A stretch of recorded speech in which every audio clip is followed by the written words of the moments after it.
men spoke up for what they thought was right. From their courage came such documents as the Declaration of Independence and the Constitution of the United States.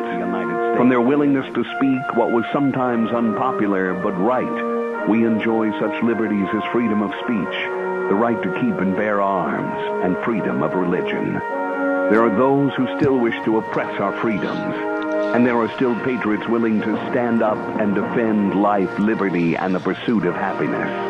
Men like Zeb Bell, who honor our founding fathers and what they stood for. It's now time for Zeb at the ranch, speaking up and defending your freedoms. Brought to you by Magic Valley Les Schwab Tire Centers and all of the other great advertisers on the program. And now, Zeb Bell. If you are walking in a town or a city today, remember this. There are two kinds of pedestrians, the quick and the dead. Good morning. Here comes Kate Smith and God Bless America on a Monday. It's a Monday. Good morning, good morning, good morning. On a Monday.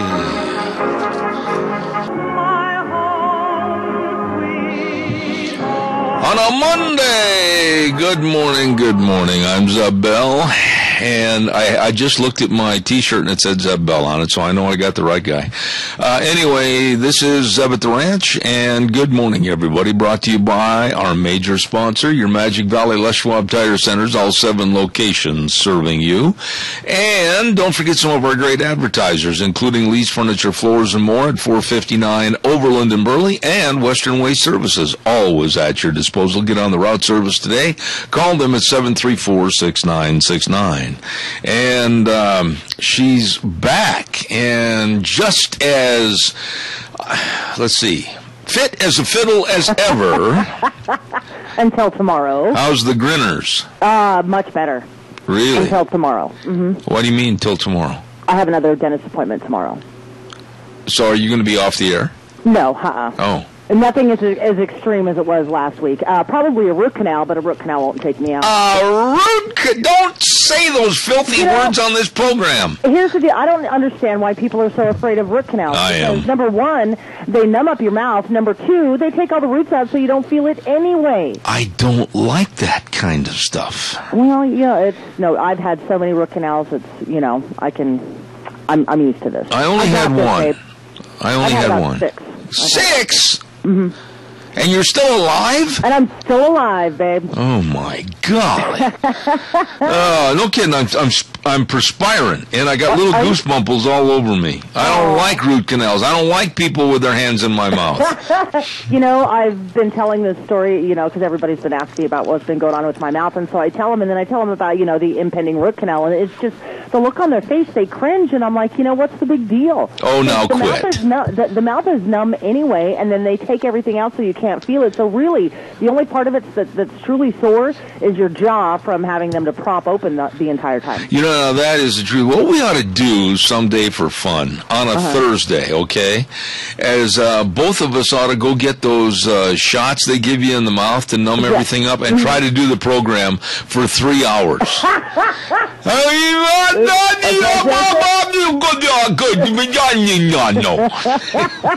He should have talked to me last week because he had me numb from my tear duct all the way over to my inner ear. Oh, my gosh. You couldn't even cry, huh? I couldn't even cry. Oh, my goodness sakes. Until it wore off. Well, here's a guy that is Al. With the pledge. And With the we have pledge. Mr. Michael Rogers on for the weather. Okay, Al, good morning. You're on the air. I can solve your problems, Mr. Bell. Not on the air, you can't.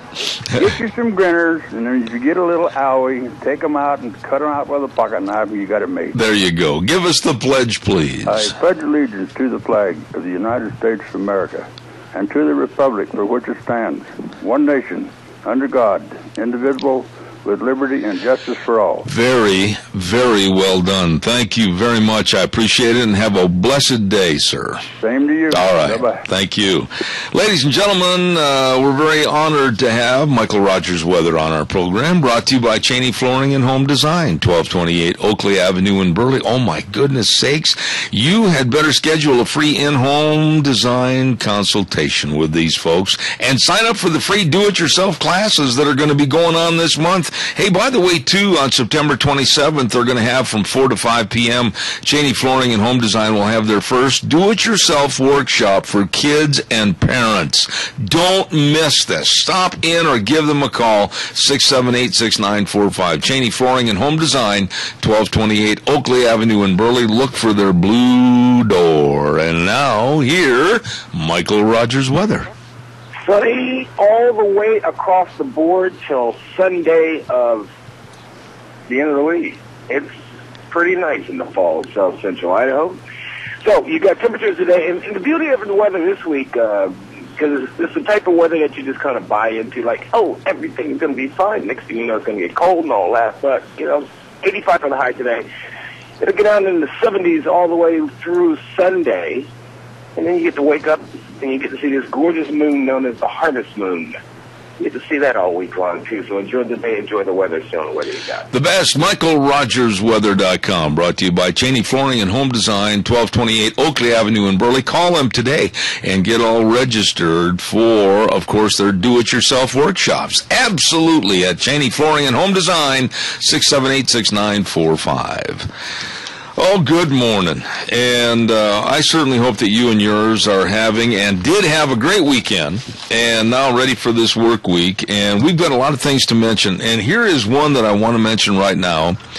Esther Montgomery. Good morning, Esther. I know you're listening. She is going to be celebrating her 100th birthday. Oh, my goodness. And she is a live wire, let me tell you.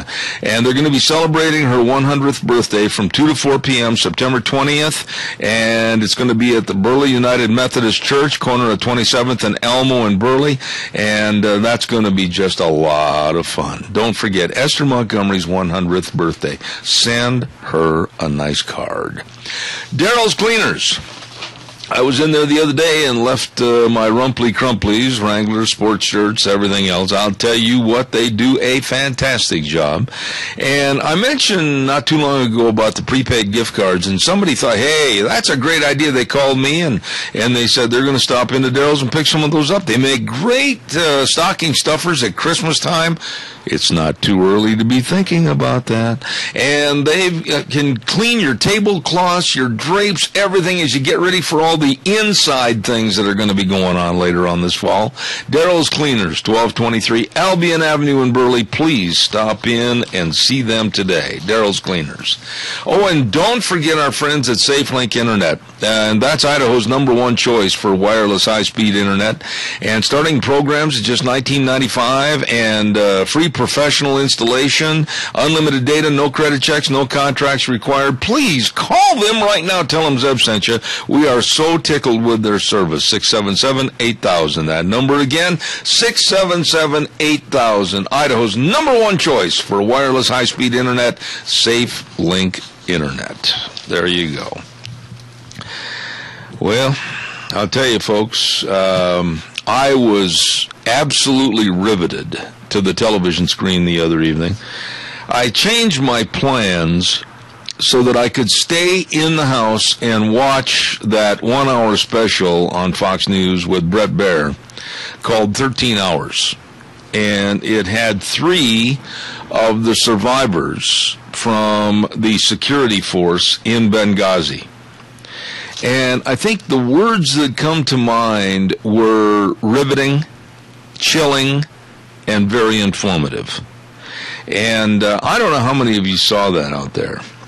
But when one of the security men was asked, and his name was Tonto, nickname, they went by nicknames, basically, and was asked whether or not, if they were not told to stand down, as they were 3 times, and not get involved 3 times, would the ambassador and the other people that died in that terrible, terrible attack in Benghazi, would they still be alive today? And with an emphatic nod of their heads and yes, all three agreed. Had they been able to get involved and had they been able to get the support that they called for, it could have been a lot different scenario. And then the question comes out as to why did this happen? Well, is there a possible cover-up? I have a tendency to think so. And I think it involves arms that were being shipped under the table through possibly the ambassador's embassy and also some of the people that work there. But there seems to be a cover-up. There seems to be much more that needs to be answered, but will there be? Many people in the news media are treating Benghazi as old has-been, under-the-rug news, which is unfortunate.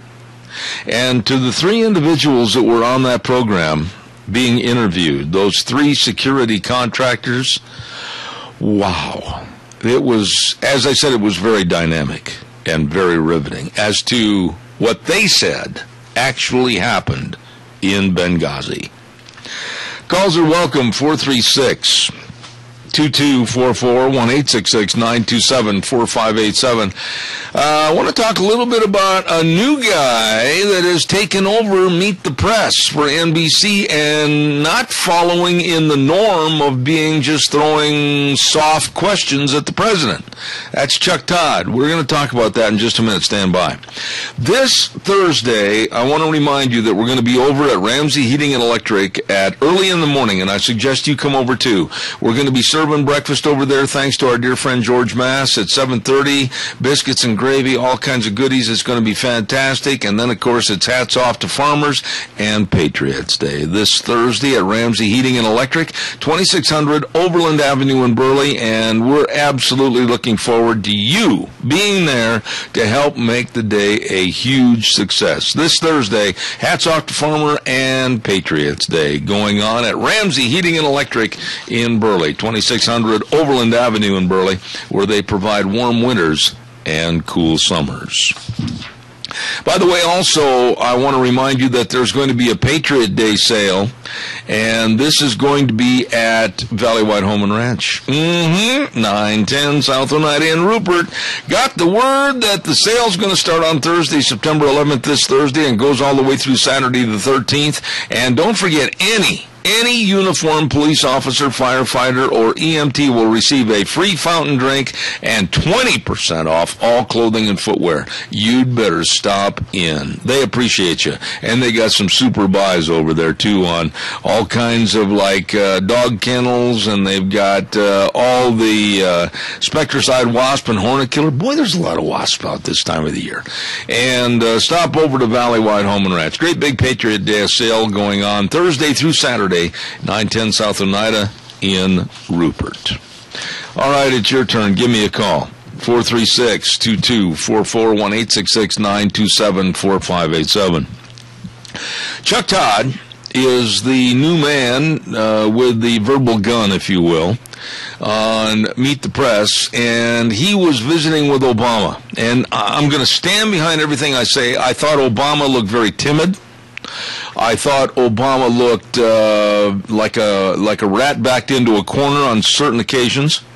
And I wrote about this in my blog last week, Cow Pies and Coffee Cups, and go to zebbell.com, sign up for it, and I'll stand behind everything I'm saying this morning. The eyes of Obama told it all. The eyes. I saw a man that was fearful. I saw a man that was intimidated. I saw a man that was basically cornered and didn't know a way out. I saw a lot of things in those eyes. And when the various questions were asked about his immigration policies and why he has decided, and this is all politics, you know it is, he's decided not to do anything about immigration reform until after the November elections. That just reeks of playing politics instead of doing what's best for the country. That also means that our porous borders, with all the bad guys and bad people coming across the border, are going to be left unchecked, and basically we've got a major problem.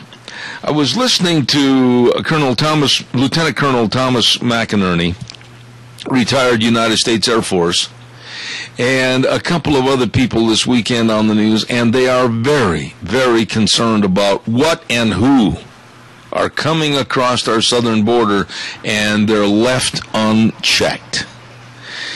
When asked about the invasion of illegal alien children, I could not believe this when I heard this with my own ears, that Obama basically blamed the children. You can't make this kind of stuff up. He was basically blaming the children and saying that the whole problem with the children has been exacerbated because the news media spent more time talking about the kids and really blew the problem out of proportion. What? Are you kidding me? He basically said the kids in the media blew this thing with the surge of coverage and said that the problem wasn't that big a deal until the media made it bigger and blew it out of proportion. I don't understand this man. And I certainly think it's a programmed person that's speaking from the Oval Office because he's got an agenda and he's got an ideology. I don't trust this man. I don't like this man. I don't like anything that is going to remain for the next 2 years in his administration. This man will not do anything to solve the problem.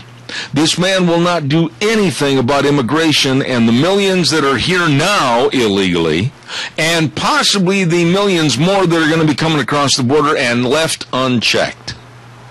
Do you care?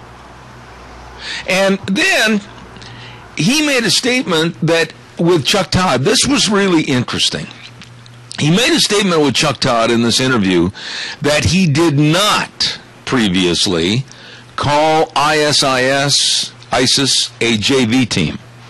Now, that has been a hot button on the news for a long, long time, about him comparing ISIS to a JV team. They're not Kobe Bryant, etc., that type of thing. And then he said he didn't say that. Well, PolitiFact, that's the name of the source that goes through all the different speaking engagements, all the sound bites and everything else. And they basically came out and said Obama lied. Yes, he did. So we have the president caught on what he did say and what he says he didn't say regarding ISIS. Calls are welcome, 436-2244, 1-866-927-4587. Talk about Denny's restaurant right now at 611 Overland in Burley. Oh, my.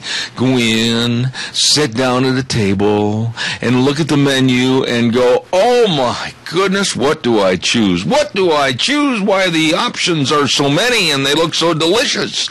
Well, they are. And, when it's your birthday, all you have to do is show your ID and everything, and you get a free Grand Slam. Holy cow, it's delicious. And they've got gift cards so that you can give somebody you love that's hungry a great trip to Denny's restaurant and enjoy the food. Breakfast, lunch, and dinner, it is fantastic. 611 Overland and Burley, the home of Zeb's Lunch Bunch. And by the way, Lunch Bunch will be next week on the 18th at Denny's Restaurant. Don't you miss it. Okay? Also, I want to tell you about the big new Sun loaders at Berry Equipment and Rental. Oh, my goodness sakes, these big dudes can get the job done. Move some dirt, get it done. They've got locations with Berry Equipment and Rental on Addison Avenue West in Twin Falls, Highway 30 in Burley, and South Lincoln and Jerome. And they've got end-of-the-season inventory sale. Really save a lot of money at Berry Equipment and Rental. They've got specials on Coyote tractors and the mowers and everything else, and they've got the best of mechanics and a great shop. They can lease or sell you what you need for equipment to get the job done at Berry Equipment and Rental, Addison Avenue West, Twin Falls, South Lincoln and Jerome, and West Highway 30 in Burley. You stop in and see them today. Your turn. Give me a call, 436-2244, 1-866-927-4587. I can't believe this. I honestly, I'm stunned. I don't know how to handle this, but I heard about it last Friday. And then a friend of mine I called that works for one of the information services on the East Coast said, yep, the United States Forest Service has come out and said, drop the chocolate and add fruit to your s'mores around the campfire. Gina's got to get on here for this. Are you there? Why would the Forest Service even be talking about food? The Forest Service is telling people that they need to cut back on their caloric content, and now the Obama administration is attempting to modify camping and what you eat.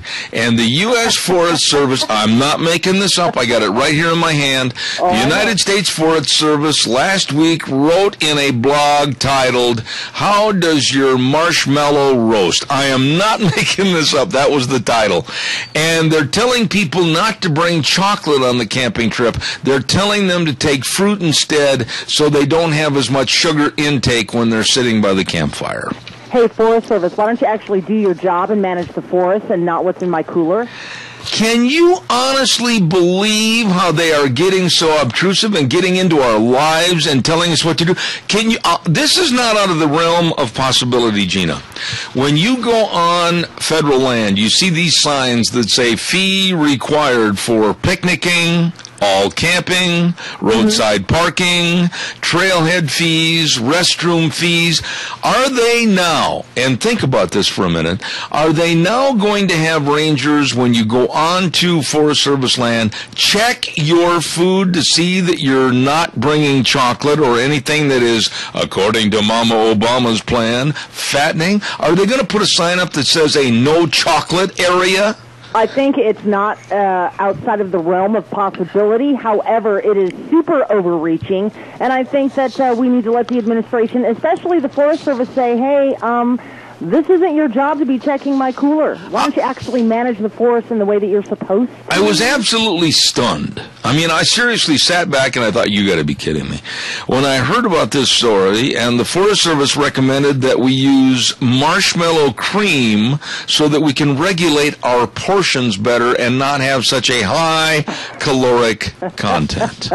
You know, when people go camping and they're sitting around the campfire with their kids. Oh, and by the way, there is even an opportunity that they might start recommending that we roast tofu hot dogs, that they might end up, the EPA might ban the baking of beans because of the extreme methane gas that might take place in a certain area. and will OSHA start mandating that campfire cooks wear fire retardant aprons? And also, they might start telling everybody that they have to roast their weenies on a certain length stick. Oh, you've got to be kidding me. I am not kidding. Nope. Oh, my goodness. Are we talking... Okay, so we need to seriously scale back our government because this is getting to be over the top and too much. Really. We're educated. We're responsible. This doesn't need to be a nanny state, and that's exactly what they're trying to make it. Get to be. Oh, well, we're already there. But now, chocolate some more. You know, when you go camping, the kids are going to get dirty. That's a gimme. They're going to want to eat all kinds of junk and what's called is not real nutritious food. That's a gimme. Hey, it's a camping trip. Yeah. But for the Forest Service to waste your time and our money telling us what we can and can't eat, I'm totally offended by this. I wonder, honestly, how a lot of the Forest Service Department employees feel about this. Honestly, I don't think that they're too impressed with maybe the new rules and regulations. How could they be? And really, you got these guys that are, and I feel sorry for them. I want to say that right up front, for the Forest Service people that are put out on the lines to go into various campgrounds, and let's say this problem just grows like a cancer, and they walk up and they say, "Ma'am, may I see your ID?" And he reads it, Gina Jameson, and your son's name is Kennedy. Okay, I'm sorry, but you're feeding that child chocolate in a no chocolate zone. Could you please come with me? This is so asinine. I don't think that any good common sense Forest Service official that's out there on the ground, they're not going to enforce these. Any one of them with common sense would not. Yeah, but you think about this. You remember Daryl Dickinson? He was on our program last week. Yes. Daryl Dickinson sent me a note that shows this picture of your public lands, fee required for picnicking, all camping, roadside parking, trailheads, restrooms, etc. And then he puts a question underneath it, and he said, what happens when the taxpayers own public lands and employ the world's most inefficient management organization, the U.S. government, to manage? The taxpayer pays again and again and again, and the government enforcements multiply. And isn't that the truth? It is so the truth. I mean, through our tax dollars that we pay, every year, that's what our money goes to. And then we're charged fees to go and use the public lands that we've already paid again for. And again. And so it's just like ridiculous. Yep. Hey, you know what? I know something else is ridiculous. I'm late. Capital Press Ag Minute. We'll be right back. The Capital Press Ag Minute is brought to you by OnlyAg.com. USDA has denied an application by zebra chip researchers from several western states to renew a large 5-year grant responsible for several major breakthroughs in understanding the potato disease. The expiring $6.9 million grant has aided researchers by 25 to 30 crop scientists studying zebra chip, including researchers in Idaho, Washington, and Oregon. Charles Rush, a Texas A&M researcher who has been the lead on the project, says his latest application sought increased funding to place greater emphasis on the Pacific Northwest. Russ says much of the research in the area has been germane to the Pacific Northwest, and regional researchers have attended an annual grant-funded zebra chip symposium in Texas. To receive instant, exclusive, unlimited access to the West Agricultural News Source, register your account today at CapitalPress.com. Thank you very much, CapitalPress.com, and everything they do in their wonderful newspaper. Don't forget, Snyder's Surplus isn't just an army and hunting supply store. No. They've got everything at 112 South 200 west of Rupert. They've got air compressors, and they've got garbage totes, 60-gallon size, with a great big bungee cord, and only $25. Holy cow. And they've got all kinds of great gift-giving ideas over there. Lots of tables and chairs, all kinds of goodies at Snyder's Surplus. Brand new location, really brand new merchandise, and, of course, nice, friendly people. 112 South, 200 west of Rupert, Snyder's Surplus. Good morning. You're on the air. Good morning, Zeb. You talk about kicking the can down the road while ISIS takes over. The 3-year plan that Obama came out with. If that isn't a joke, I don't know what is. What is this man doing? And I want to say something to you and see if you agree with me. I think it's too much of a cop-out. I think it's too much of a kind of washing aside the fact that the man is, I think, criminally involved in other activities. I think too many people say he's inept, he's amateurish. I've said it myself on occasion. But the more I study this man, I'm almost 100% convinced that this is a plot and a plan for this man to just absolutely tear down America. Well, he's been at it since he was elected. I mean, look at the number of jobless last month was about, I should say the number that quit looking for work was almost over 250,000. Yeah. And this has been going on for a long, long time. That's 3 million people that are just dropping out of the workforce. And so they say, well, the unemployment numbers are down. What a joke that is. The unemployment numbers are skyrocketing. And because people just give up. And actually, after a year, even the federal government, people have been looking after a year, they fall off the rolls. So it's just unbelievable. But on another note real quick, this coming Saturday at 2 o'clock at KMBT, there's an excellent presentation on Common Core problems and why we need to repeal it in the state. This lady from Boise, Valerie Candelaria, I don't know if you were able to get lined up with her. As a matter of fact, she's going to be on my program tomorrow. Oh, okay. Yes, great. Yes. What time, Deb? She will be on my program at 9:30 tomorrow, and we're going to learn more about Common Core. And also, real quick, Adrian, I'm running a little late. I wanted to remind you that if you don't or have not got a copy of the latest Newsmax magazine published in Washington, D.C., get it. There's about a 10-page great expose on Common Core, and it's excellent. Wow.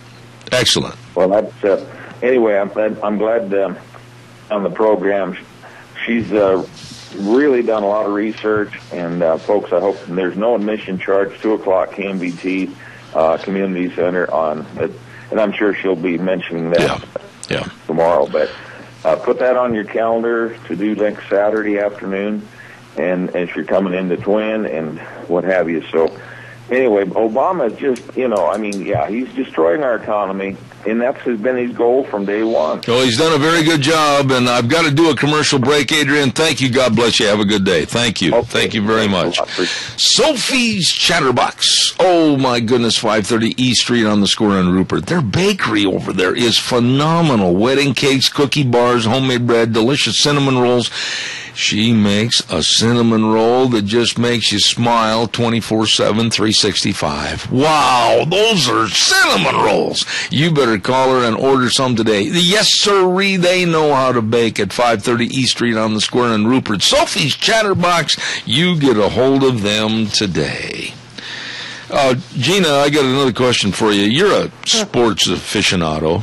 On some sports. Somewhat. Mm-hmm. If I were to mention the name of Coach Bobby Knight, what incident comes to mind that he is world famous for? Bobby Knight, basketball coach. He did something to one of his players. Well, no. He was the most notably recognized because of a news clip and a YouTube video of Bobby throwing a chair. Remember that? Yes, I do. Okay. Now, that's not going to be the most noticeable thing that he's noticed for. You know what happened? What? Bobby hit a cow. With a car? Oh, yeah. Oh. I mean, Bobby was over by, let's see, what was the name of the town? Thermopolis, Wyoming. And he was fishing. And he was headed back home, and he was going through a very remote highway section known as the Chief Joseph Scenic Highway. I've been on that road. Okay. And it's an open range, open grazing area, and Bobby hit a cow. My first question is this: how many beers did he have when he was fishing? Well, now that no.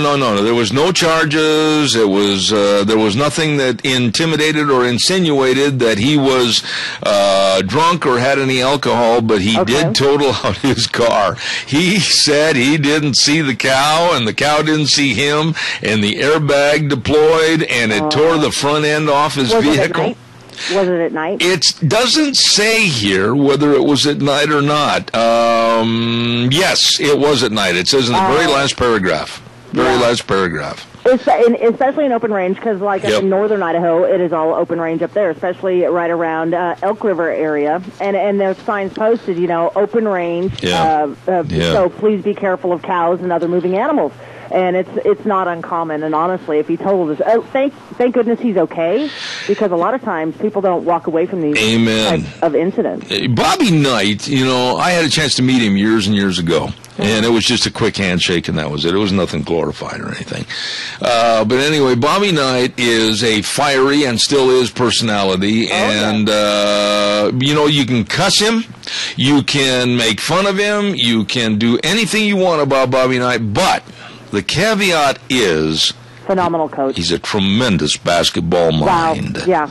Yes. He was a phenomenal coach. Very explosive.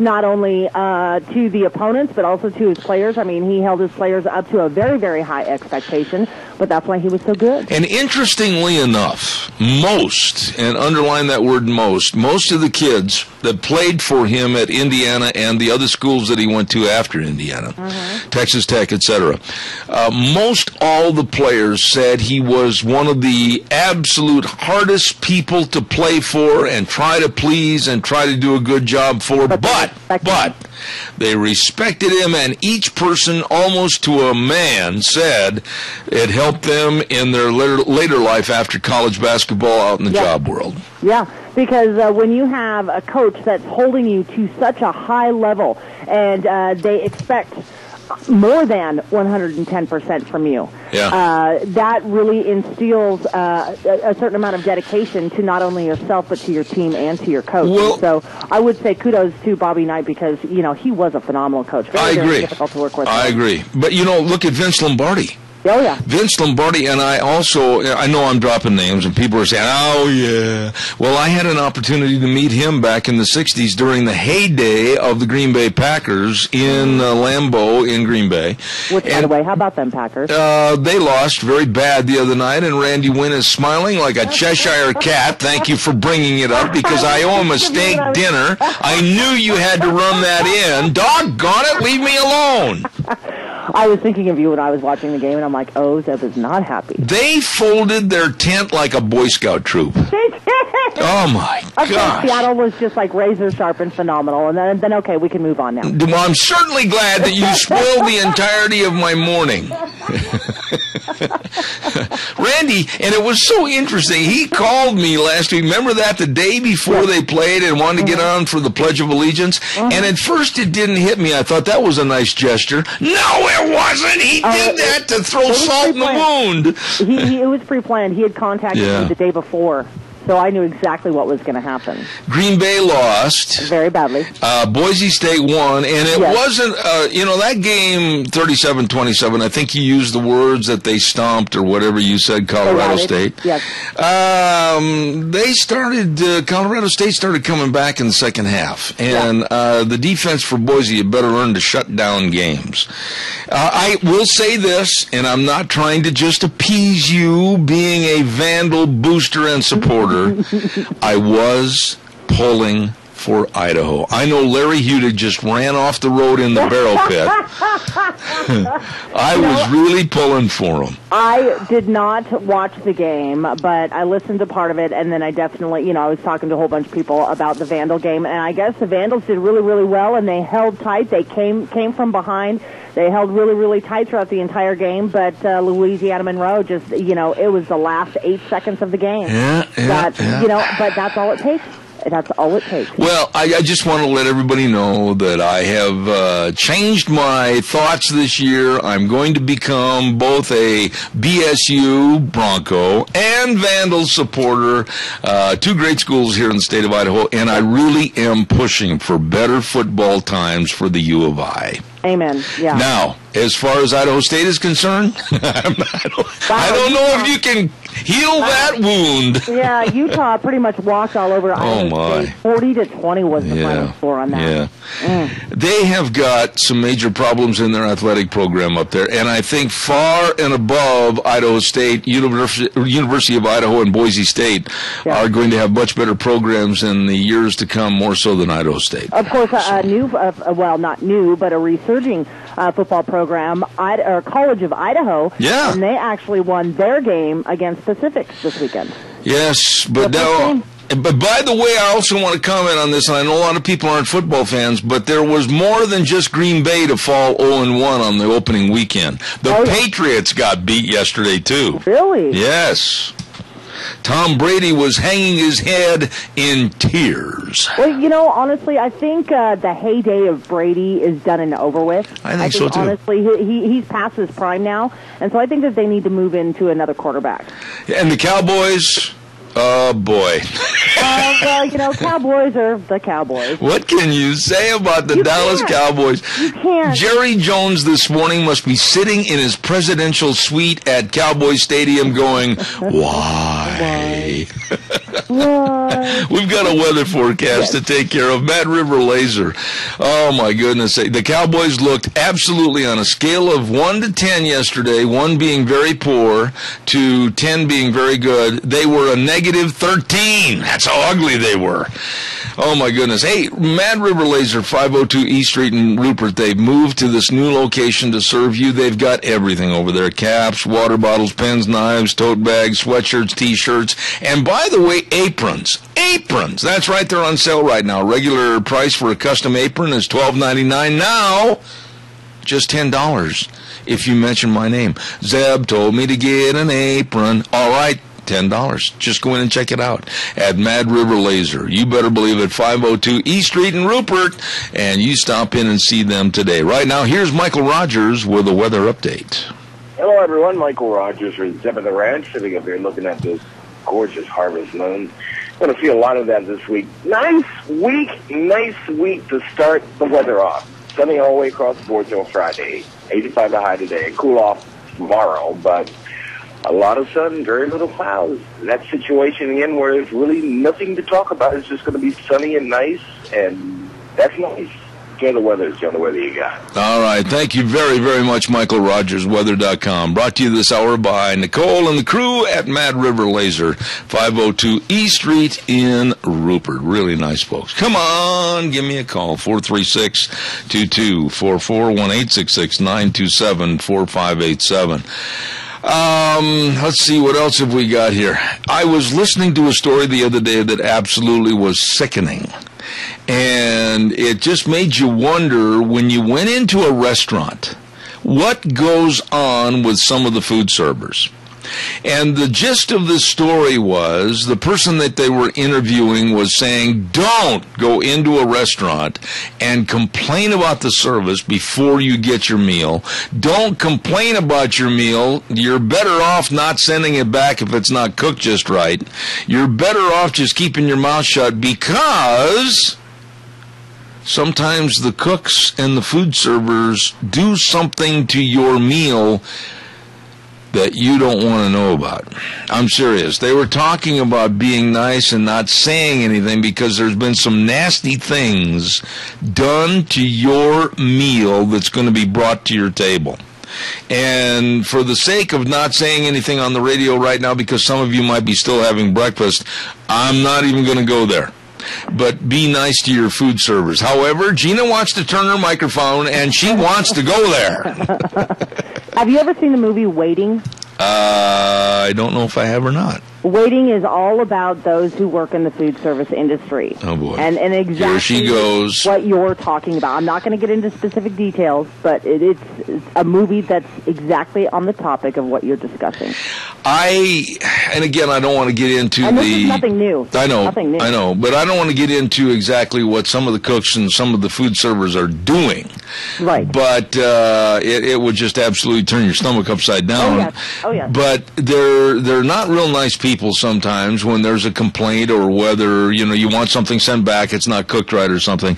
And I thought I heard this weekend, and then you can correct me if you wish, but I thought I heard one of the news commentators talking about this story and talking about Jesse Jackson used to be a cook, and he had mentioned what he had done to some of the people that came into the restaurant that were white, that complained. And there again, I'm not going to go into what he did. Really? Yeah, this is disgusting. And when you think about it, here we have fast food servers this last week that were yelling, screaming, and clamoring and demanding $15 an hour for a minimum wage. Think about this, Gina. If we don't give them their wants, they might try the same kind of manipulation, let's say. Well, here's the skinny, though. I mean, if we're really going to go to, say their employer does give them $15 an hour, yeah, that is going to increase the cost of the food. Which absolutely. Therefore, people are going to stop going. Yep. And so, therefore, they're going to lose their job. We're not only going to see a loss of jobs, and more mechanization, if you will. But we are going to see these same people that are clamoring for the $15 an hour sit back maybe 3-4 months later and say, oh, what happened? Why, this $15, it's not going anywhere. We can't buy anything. Inflation is running rampant. All the prices are going up, and their taxes are going up. Yeah. All across the board, everything is going to increase. Yeah. Just by giving one sector a raise. I mean, and hey, I'm sure that they do work hard. But, working in a fast food restaurant, I'm sorry, that is an entry-level position. There you go. Unless you move your way up the chain to become manager, you're going to be making minimum wage. That's what these jobs were intended for. And there's another thing that people forget. These are franchised businesses, almost most of them, to the point where this poor owner, and I mean that sincerely, is being deluged with all these complaints about, we demand $15 an hour. And you know what? He's going to be forced to looking at his operation, either cutting back on the hours that he's opening, closing it, or cutting back on his workforce. And really, when you talk about cutting back on the workforce, you're going to see, I estimated last week, and I said this on the air, a 25% reduction in jobs, and we could see the unemployment rate spiral to 14 or 15%. I'm in agreement with that, because once you raise the rates on the hourly wage, well, then that is going to, in turn, cause the food costs to go up. Less people are going to be going through the drive-thru. That's right. Because, fast food isn't fast food anymore, and it's becoming more expensive than it is to pack a sandwich. Yeah, and all this is the dog biting its tail. It is. It really is the dog biting its tail, because when you go ahead and say, okay, I'll cave, we'll give you $15 an hour, then you've got a snowball effect. What about your other employees? What about, let's use the radio station as an example. Sure. You are the program director, and I don't know how long it's been since you've had a raise. It's none of my business, and we're not going to go into specifics. However, if all of a sudden everybody that started working there, and there was a hiring to where they needed certain people to do certain things, and they're at a price that's elevated above yours, you have every right to be upset and go demand a wage increase. Exactly. And this is what's going to happen across the board for inflationary high raises that people can't afford. Yes. And honestly, when you get to those higher wages, you're looking at a reduced workforce anyway, like you've already commented on, just so we could keep the business alive. There you go. More responsibilities, less workers. There you go. I got to do this commercial. I'll be right back. Okay. Zollinger Quarter Horse Ranch. Jerry's going to be on the air with us later on this week. 26th annual production sale, Saturday, September 13th, coming up this next weekend. And when I'm talking horses, I'm talking horses. Good horses, conformation, disposition, performance horses with the right bloodlines to get the job done for you. Please don't forget this big sale coming up this next Saturday, 26th annual production sale. It's going to be right there at the ranch in 1994 South 100 east of Oakley, Zollinger Quarter Horse Ranch, 26th annual production sale starting at 10 in the morning. Don't miss it. Don't miss it. Go to ZollingerQuarterHorseRanch.com for more information coming up this next Saturday. Good morning. You're on the air.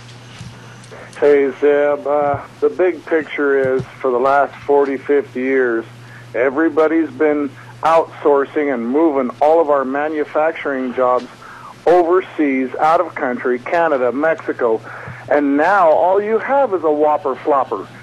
And that's the people's livelihood, and they start out at $7 an hour. That's supposed to be an entry-level position.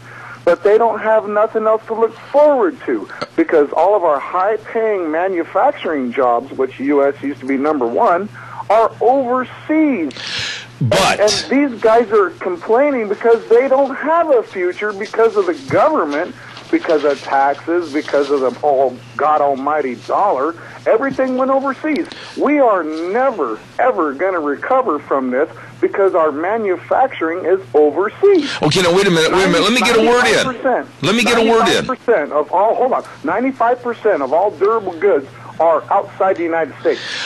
Okay. 98%. I'm not arguing your point, but let me get a word in here just for a minute so I can ask a question. You know as well as I do that the word that you used, all, is an all-encompassing word and not really the truth. I mean, we're talking a majority have left, but there are still opportunities here. But we've got to draw a line in the sand somehow. And all of this was politics. Politics and unions. I'm going to point my finger at the unions and say that was one of the major factors that we've lost a lot of the outsourcing, as you said, to go overseas. Quickly, give me a response, because I got a commercial break coming up. A question right back to you. What's made in the United States right now? I know manufacturing companies like Tartar Manufacturing. I know many other companies that are here. Goods. What's made in the United States right now? You answer me that. I can't come up with anything right now. I can't at the spur of the... Wait a minute. Don't keep interrupting. We're going to have a conversation. It's got to be give and take. Give me a moment and I'll think of some things, but I agree with you that we've had outsourcing. I agree with you that the opportunities are limited thanks to what the government and bureaucracy has done. I'm not arguing that point, but then on the other hand, we can't have rampant inflation either. Well, if it wasn't for the fact, the big picture, a long time ago, if the manufacturing in the United States was kept in the United States, we wouldn't be having this conversation right now, because those whopper floppers are entry-level positions. And then once you get experience and you get out of college and blah, blah, blah, hoota, you can work your way up in the hierarchy of the big picture of the United States, but there is nothing in the United States except for whopper floppers.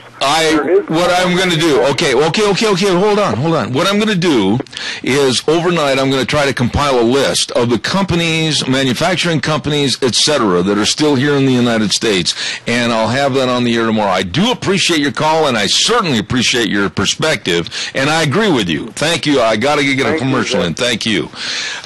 He brings up some excellent points, and I'm going to do a little checking on that. Deanne, if you wouldn't mind Googling that, we'll try to find out who's left here with any opportunities whatsoever. The man brought up some good points. I want to find out who they are. Don't forget your Magic Valley Les Schwab Tire Centers. There's a corporation right there that's absolutely excellent all over the western United States, your Magic Valley Les Schwab Tire Centers. And they've got the best in tires at a huge tire sale going on right now with the Terramax, the Wildcat AT2, the Ultra Z900, and many other tires, different tread designs for all your styles of driving, and the best in brake service. I mean, they are good when it comes to making sure you've got the best in brakes. Shocks and struts, front end alignments, service reigns supreme. I know I witnessed that service this weekend, the way they took care of me with a flat on my tire. They had a great big nail in it, and I mean, I got to get going. They took care of it. Wow. These are professional people that I brag about, but they deserve it. Your Magic Valley Les Schwab Tire Centers, Lane and Rupert, Dave on Blue Lakes and Twin, Mike and Buell, Mike and Jerome, the Twist family and Paul, John on Poline and Twin Falls, and Randy on Overland and Burley. Your Magic Valley Les Schwab Tire Centers. All right, we'll be back in 6. Don't go away.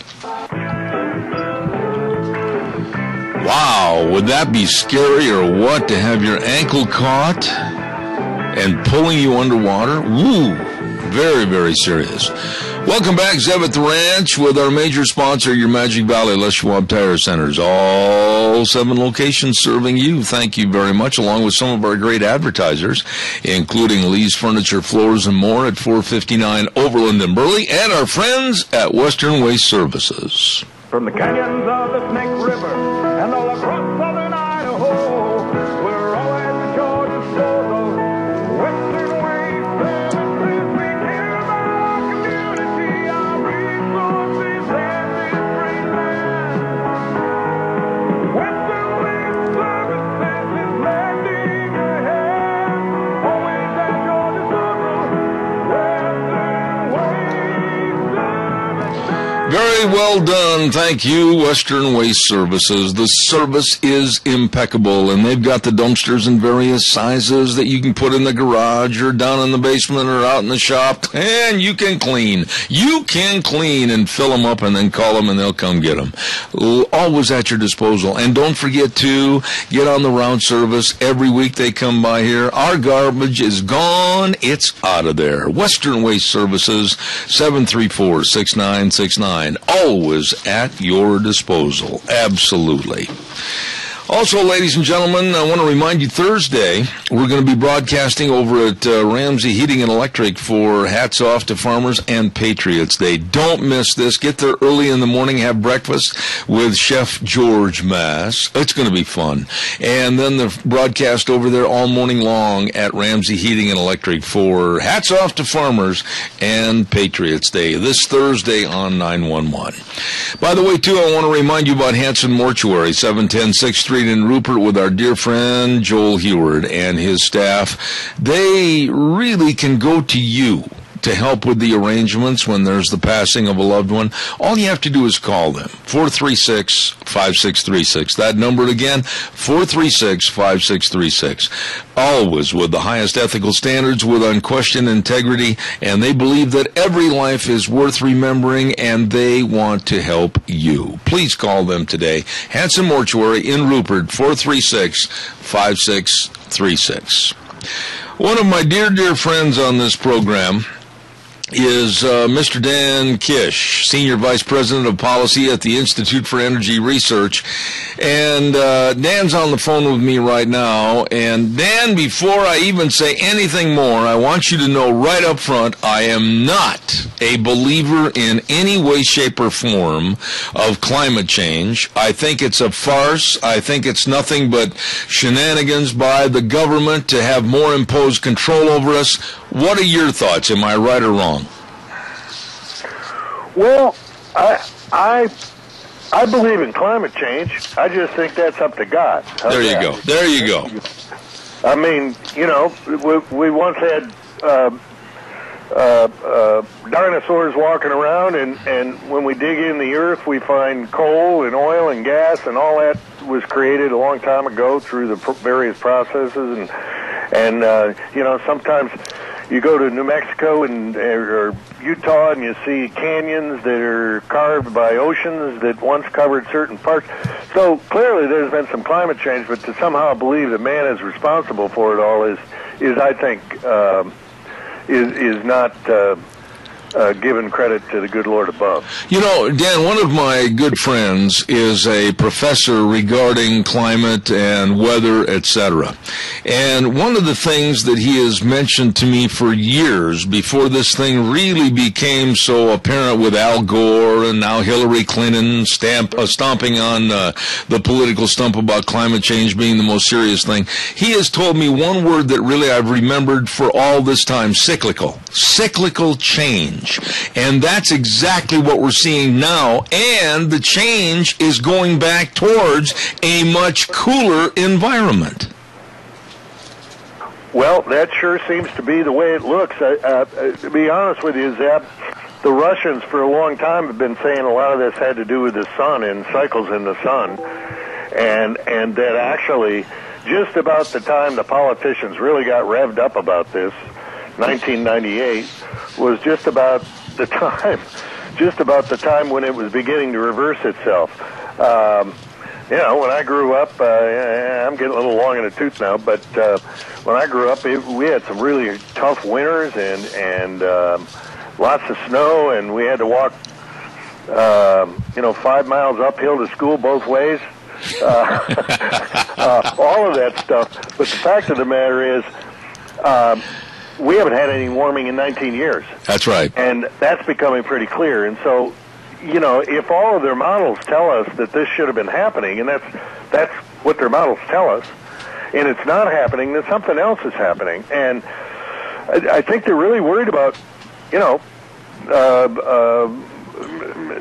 losing their meal ticket at this point, because, boy, the politicians had their eyes on your wallet. They were going to tax carbon. They're going to tell you what to do. They're going to tell you what kind of car to drive, what kind of truck to drive. They're going to put their friends with Solyndra and people like that in charge of our industry and close down our coal mines because those people don't think right. And they live in parts of the country that, they don't know how to hold their teacup. All of these things. And we're going to replace them all with these brainiacs in Silicon Valley who are going to create all this new energy. And the fact of the matter is, all that stuff's more expensive, doesn't work, won't carry the load, and now the climate stuff isn't working. Yeah. Poor Al Gore, I don't know what he's doing. Let me ask you something, Dan, and you rub elbows every day with these people back there, and you hear their different points of view. I mean, we've got ISIS, or ISIL, whichever terminology you want to use, ready to take over the world and behead, literally, the world for options of going towards Islamic favor. We've got so many other things to worry about, and why would Hillary Clinton say the other day at the National Clean Energy Summit that climate change is the most consequential, urgent, sweeping collection of challenges we face as a nation and a world? Why would she say that when we are absolutely looking down the barrel of a gun? Yeah. Well, on that, I mean, listen, a lot of Americans have their kids, grown kids, living in their basements because they can't get any work, because unemployment's so high among the young, the opportunities aren't as good because the economy hasn't been expanding, all of these problems that face America, including, I would say, a crisis of faith, well, not just of faith, but of a crisis of sort of courage, the ability to look forward and be optimistic and move forward. All of these things face us because Americans are really worried about the future, and they're worried about it because we got a bunch of people that are running around telling us, in the light of all these problems, that the biggest thing facing us is global warming, and the thermostat isn't even cooperating with it. And you're kind of like, golly, gee, if this is the best they can do, we're really in trouble. And that's kind of what's happened here. And if you tell everybody that, they're going to have to live with less in the future, and their kids can't enjoy the same sort of America that we enjoyed, and that we'd hope for our kids, those are very pessimistic things.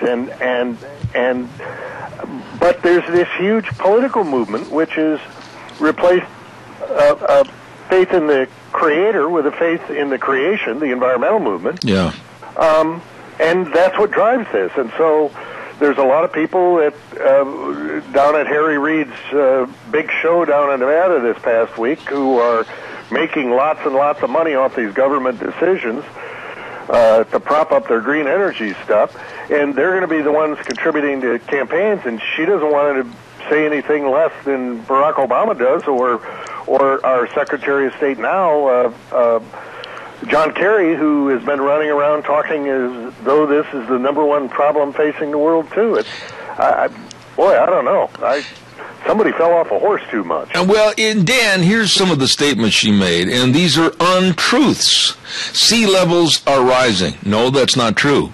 Polar ice caps are melting. No, that's not true. As a matter of fact, they have checked it out, and some very, very illustrious and well-known colleges and universities have found out that there is new ice forming on the polar ice caps. And storms and wildfires are wreaking havoc. Well, storms and wildfires always wreak havoc. Why do they play up to these untruths? Yeah, and in terms of storms and wildfires, the fact of the matter is we've got less fires burning this year than any time in 9 years. Yes. Not to say that can't change, but these are simply untruths. Well, I'll tell you why. Because the media isn't doing its job. I mean, I'm sorry, but the press is not doing its job.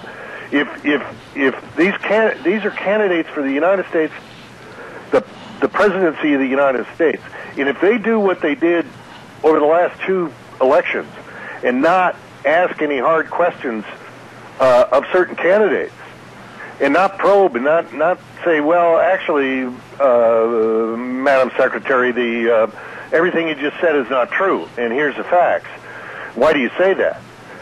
If they don't ask those questions, then basically what she said just goes straight into people's ears, and they assume she's right. She's not right. What are we going to do, Dan? The bulk of the American public, and I think I'd like you to really respond on what you see and hear back on the East Coast with the man-on-the-street type interviews, etc., and then what I see and hear and read out here on the west side of the United States.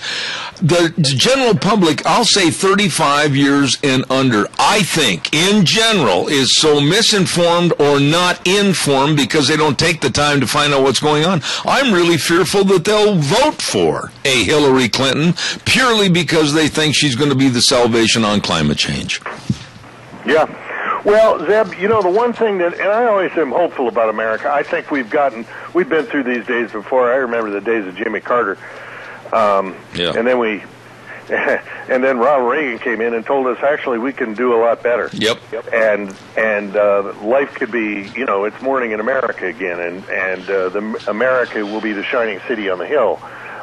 We've got that capacity. Lord knows we've got the land, we've got the resources, we've got the people, we've got the talent.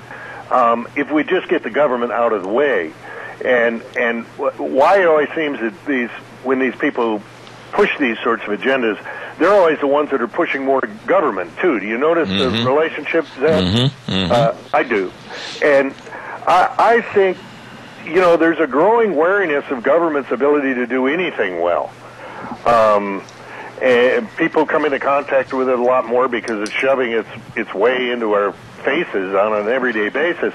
And I think a lot of those younger people, they may have been schooled in these things improperly and miseducated by our government school system on this very subject. But there's also a desire to, to not have the government take care of everything in their lives and not stick their nose in their business in a faith in entrepreneurial movements and independence and that sort of thing. So I think we could actually see a change there, especially when, as it turns out, the people that they voted for have made things worse for them, not better. And boy, if I was a college graduate today, just coming out of college, looking at the prospects and what's happened to the economy that I thought was going to be welcoming me with opening arms, I'd be real afraid.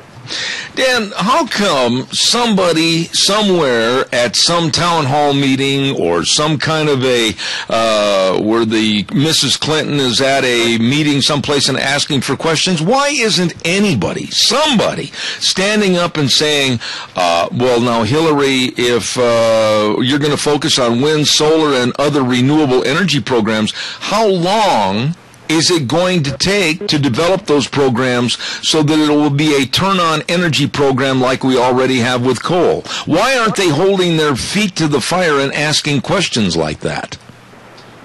Well, to be honest with you, Zeb, and most of the media that really counts, that gets all the headlines and is based in New York City, in Manhattan, and in Washington, D.C. And then you got a few other big cities that are out there. But even our newspapers, they're fed with the Associated Press. Well, that press is pretty much located, that's just left-wing, fed through New York and Washington, D.C. and places like that. And so what people see, what people read, if the media doesn't ask those questions, they're the ones who they're the ones who ought to be in their face on this stuff. I'm afraid Hillary Clinton probably isn't going to open herself up at an open meeting in your neck of the woods to people asking questions of her. What she does do is give interviews with the media. Instead of asking her about, how she's wearing her hair today,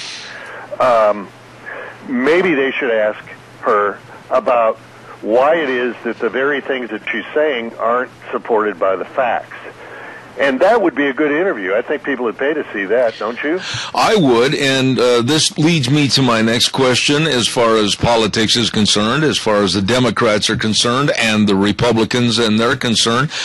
I honestly, maybe I'm looking at this thing wrong, but going into the midterm elections for 2014, I don't see the immediacy. I don't see we've got to get some of this stuff out in front of the American public. And then I don't see a look down the road to 2016 when you almost treat Hillary Clinton like a gimme for the presidential nod. That's scary to me, and nobody seems to really be caring right now. Yeah. Well, I think part of that's a factor, Zeb, honestly, of people just sort of being on the treadmill trying to keep their head above water. Yeah, that's true. They're busy. They're worried about their families. They're worried about their kids, their grandkids. They're worried about their businesses. We've gotten a little bit of break in the price of fuel here lately. It's still too high, but at least the direction's the right way. And then, of course, we got this nonsense in the rest of the world where it's falling apart. I mean, we got Putin doing whatever he wants and sort of not in any fear whatsoever of the United States, certainly anymore. And then Al-Qaeda, which is just ISIS, it's the same thing, basically chopping off people's heads and reminding people that Al-Qaeda is not dead. All these things were supposed to be taken care of. They're not being taken care of. So I think people are just worried about things, and sometimes they just want to tune out. Let me ask you one final thought here. I was listening to Fox News the other morning, and Tucker Carlson brought up, I think, a perfect analogy for what could and might happen in the Middle East with ISIS and the power that they're getting and assuming, and what they might do to Saudi Arabia, what they might do to take over the entire region over there. And he said that gas could go to $11 a gallon literally overnight, and our economic structure in this country would take a pratfall down into the Grand Canyon. I don't think he's that far removed from what could happen. What are your thoughts? No, I mean, those are the stakes, Zeb, and I don't think anybody should make any mistake about it. The fact of the matter is, energy runs the world. It is what makes it possible for us all to live. You just imagine yourself for a while with absolutely no energy, and unless you've been out on the back of a horse and gone someplace to light a fire by a stream, there aren't many things that aren't directly associated with energy production, including, the feed that got the horse there.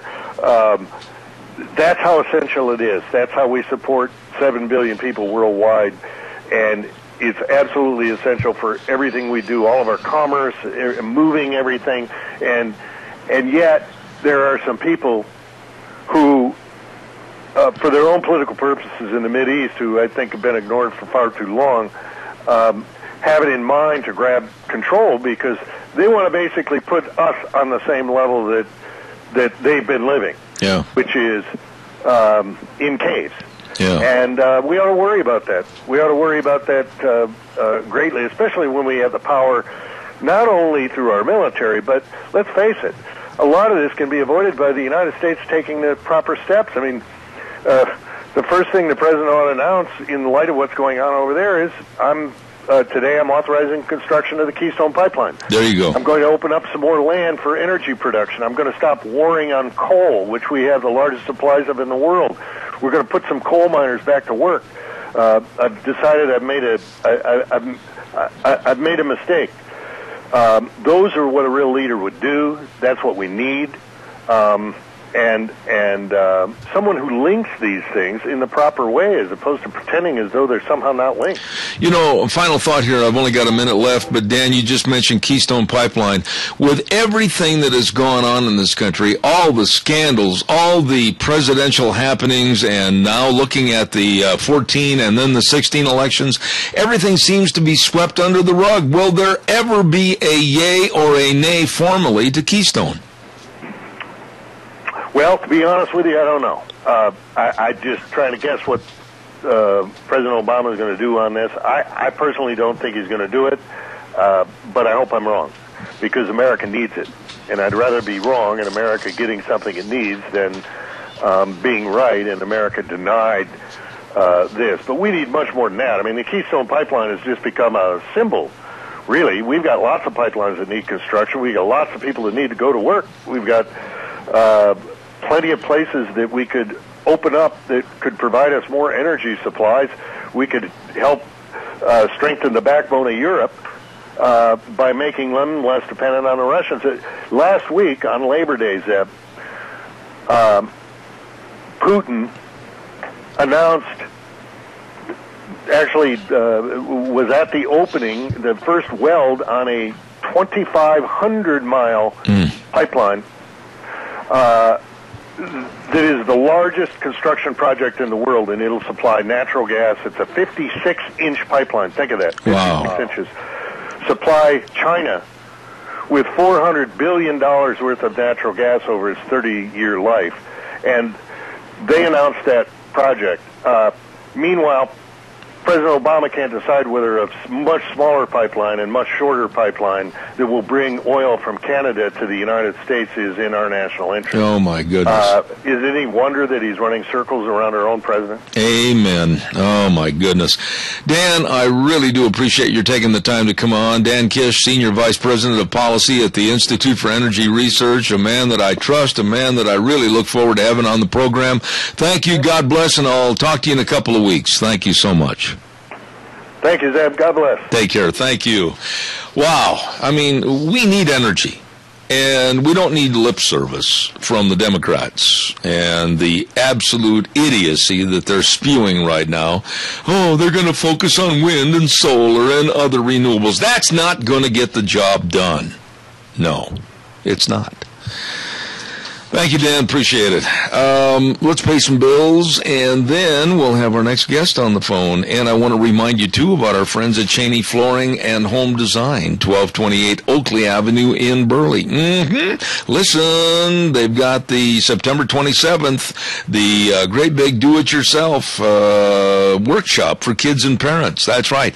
Call them. Get signed up for that, 678-6945. And don't forget, check out all the carpeting and everything else that they've got, tile, hardwood, vinyls, and laminates, and schedule a free in-home design consultation. I'm telling you, these people are really progressive in the beautification of your home. Cheney Flooring and Home Design, 1228 Oakley Avenue in Burley. Look for the blue door. Call them, 678-6945. Also want to remind you, too, about, did you hear that? Did you hear that? Well, if you didn't, then you better have a lovely lady by the name of Christine Pickup, Doctor of Audiology at Mount Harrison Audiology and Hearing Aids, help you. That's right. You know, it's hunting season. And my wife was talking to Christine Pickup the other day, and she has the shooter plugs that you can literally hear the animals in the woods, but they will protect your hearing from the gun blast. And also special earplugs for band members. A lot of people involved in music around here. Mount Harrison Audiology and Hearing Aids. Christine Pickup, Doctor of Audiology, 1218 9th Street, Unit 2, right behind the Minidoka Hospital, across from the emergency room. Call for an appointment today and have your hearing checked. All right? Did you hear that? 312-0957, Mount Harrison Audiology. Oh, we're going to get on the phone line in just a moment and have our next guest. But before we do, I want to also remind you about Let's Ride. Highway 24 between Rupert and Burley. Open Monday through Saturday, 9 to 6. And let me tell you, they've got the Can-Am side-by-sides. Everybody seems to be going with the Can-Am side-by-sides. And they've got dirt bikes, and they've got the 2015 models coming in right now. And rebates on a lot of the 2014 models. You better check it out. And by the way, they've got an accessory department over there, second to none. Anything you're looking for to accessorize is right there at Let's Ride. And a phenomenal service department. Brad and the rest of the folks ready to serve you at Let's Ride, where the fun is sold. Highway 24 between Rupert and Burley. Really good folks at Let's Ride. Let's go to the phone lines right now, and a lovely lady on our program this morning, and I'm very fortunate to have her on the air, Carrie Kupek with Alliance Defending Freedom. Good morning, Carrie. How are you? Good, Zeb. Good to be here with you. It is such a treat to have you on the air, and one of the things I'm worried about, Carrie, is marriage in this country. It seems like everybody's on the left is out there with a big shovel trying to dig a hole and bury marriage between a man and a woman and open this thing up where it's fair game for everybody. And there doesn't seem to be any class, any prestige left about marriage between a man and woman. Am I wrong? Well, the thing that's so interesting about the whole marriage debate in this country is that the majority of states in this country, the people went to the ballot box, exercised their constitutional right to vote, and affirmed marriage as a one-man, one-woman union in a state constitutional amendment. Yes. So there are millions of Americans who affirm the truth of marriage as a one-man, one-woman union, and they went about it the right way and affirmed this real definition of marriage at the ballot box. And then what we're seeing now are these single and three-panel federal judges that are just arbitrarily rejecting it and essentially saying that their opinion of marriage is more important than the millions of Americans that reside within the state. How do you trump? How do you defeat? How do you put down a majority of Americans? And I'm going to say that I still think it's up in the 80 percentile bracket that people say, no, marriage should be between a man and a woman only, and that's over 80%. How and what right do these people have to just basically throw that 80% plus in the trash and go ahead and still fight for their minority numbers? You're right, they don't. And one thing that was encouraging is last week, a Louisiana federal district court actually upheld the voice of the people in the state. You know, the overwhelming amount of residents of Louisiana had voted to affirm marriage as a one-man, one-woman union, a definition that has withstood the test of time, culture, race, has never been anything but that, and it's a universally held belief and acknowledgement that only a man and a woman can be married. And so a federal judge affirmed the right of the people to do so. So that was encouraging. That was a positive step that we saw last week. There seems to be a lot of money. There seems to be a lot of groups. There seems to be a lot of evil in the world that is absolutely trying to break apart or throw down on the ground and stomp on the American family and some of our moral traditions. Is that what I'm seeing, and you're seeing it too? I think that's correct. But again, the bottom line is that millions of Americans have gone to the ballot box and have affirmed marriage as a one-man, woman union. I mean, right. State after state, the majority of American states did this, and it's really disturbing that these judges can just reject the voice of the people like that. And that's why these cases are ultimately going to be resolved before the Supreme Court of the United States. We have 2 petitions pending right now asking them to take these cases, asking them to please uphold the right of the people to affirm marriage, and we expect to hear an answer whether or not they're going to take the cases sometime this fall, with oral arguments to be set as early as next spring, early summer. And if the Supreme Court follows its own rationale that it espoused in its Windsor decision, which was the federal marriage case, and actually even in another case, an affirmative action higher education case, the Supreme Court has clearly stated that the states have a right to define marriage. The states have in fact in Windsor, the exact language was, the state has the essential authority to define the marital relation, and that they have the right to basically shape the destiny of their own time. So the Supreme Court itself has acknowledged that states have a great understanding of what's good for their state, that the people, if they want to affirm that, they should be able to do so. So it will be very interesting to see what cases they choose to take and how oral arguments play out. So this is going to be a very interesting and really crucial year for marriage in our country. You know, Carrie, the other story that I wanted to talk to you about this morning, and this one really got to me. I'm not at all going to play John Wayne and say that I was tough when I read it. I was not. I literally broke into tears, and that's about Maine, the state of Maine, and an agency that wants to let an abused child just die. I don't think I'm able to give the synopsis of the story without myself breaking down, but go ahead and tell us a little bit about this, would you please? Sure. This is one of the most heartbreaking and disturbing stories that I've come across, not only just at Alliance Defending Freedom, but just at large. Like you said, it's unbelievable, really. So these are the facts. We have a teen mom, and she goes out to work one day to provide for her little family, and the father of the child, she leaves the baby at home with the father. The father ends up shaking the baby, like shaken baby syndrome, and abusing the child, and mom gets a call. Baby had suffered extensive physical damage. Baby enters a coma. The doctors advised both mom and dad to sign a do not resuscitate order. Because the child had been in a coma for so long, they agreed to do so. So the doctors and the hospital staff literally take the baby off the machines and place the baby in the mom's arms to die.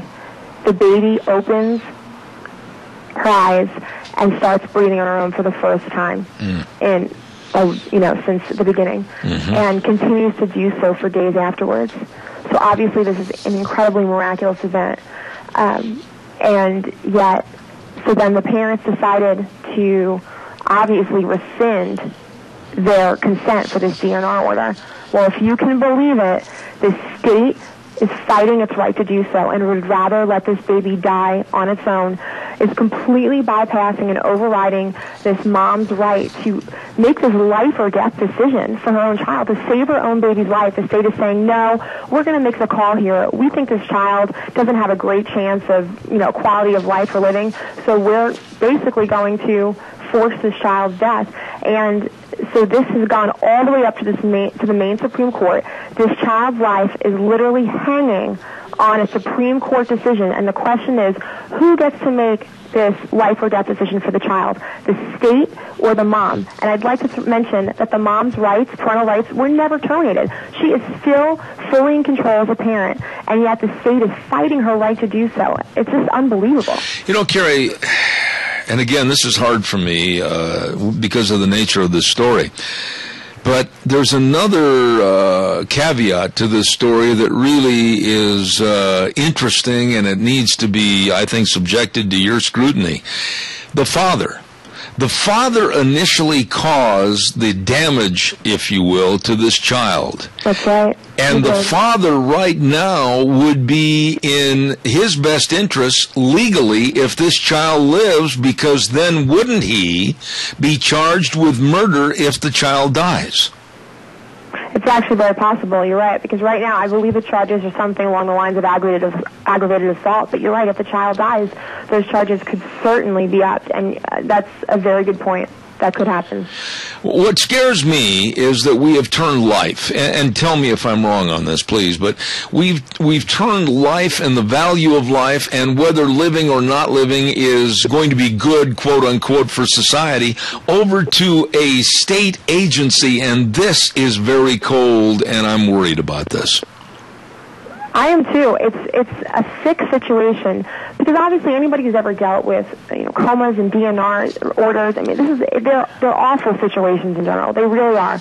But this child lived on its own without the machines, without all those things necessary. Even so, shouldn't it be a parent's right to make the call on their own child, whether that child has the right to live or die? This is not the government's decision. It's unbelievable to me. I mean, everybody deserves a fighting chance to live, and this mother is begging the state for something that she shouldn't even have to. This is her right to begin with. This is something that's completely disturbing. Oral arguments are set for a week from tomorrow, so September 23rd.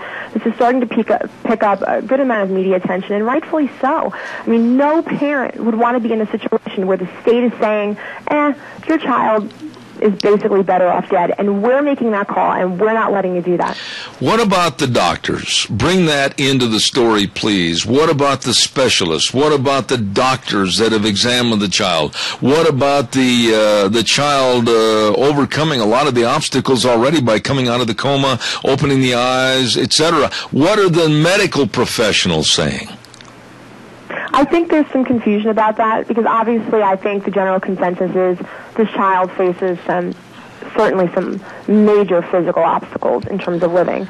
But I think the consensus has been that certainly can live and certainly can experience some kind of life. And again, it's really not up to the doctors. It's really not up to the state. It's up to the parents of this 1-year-old child.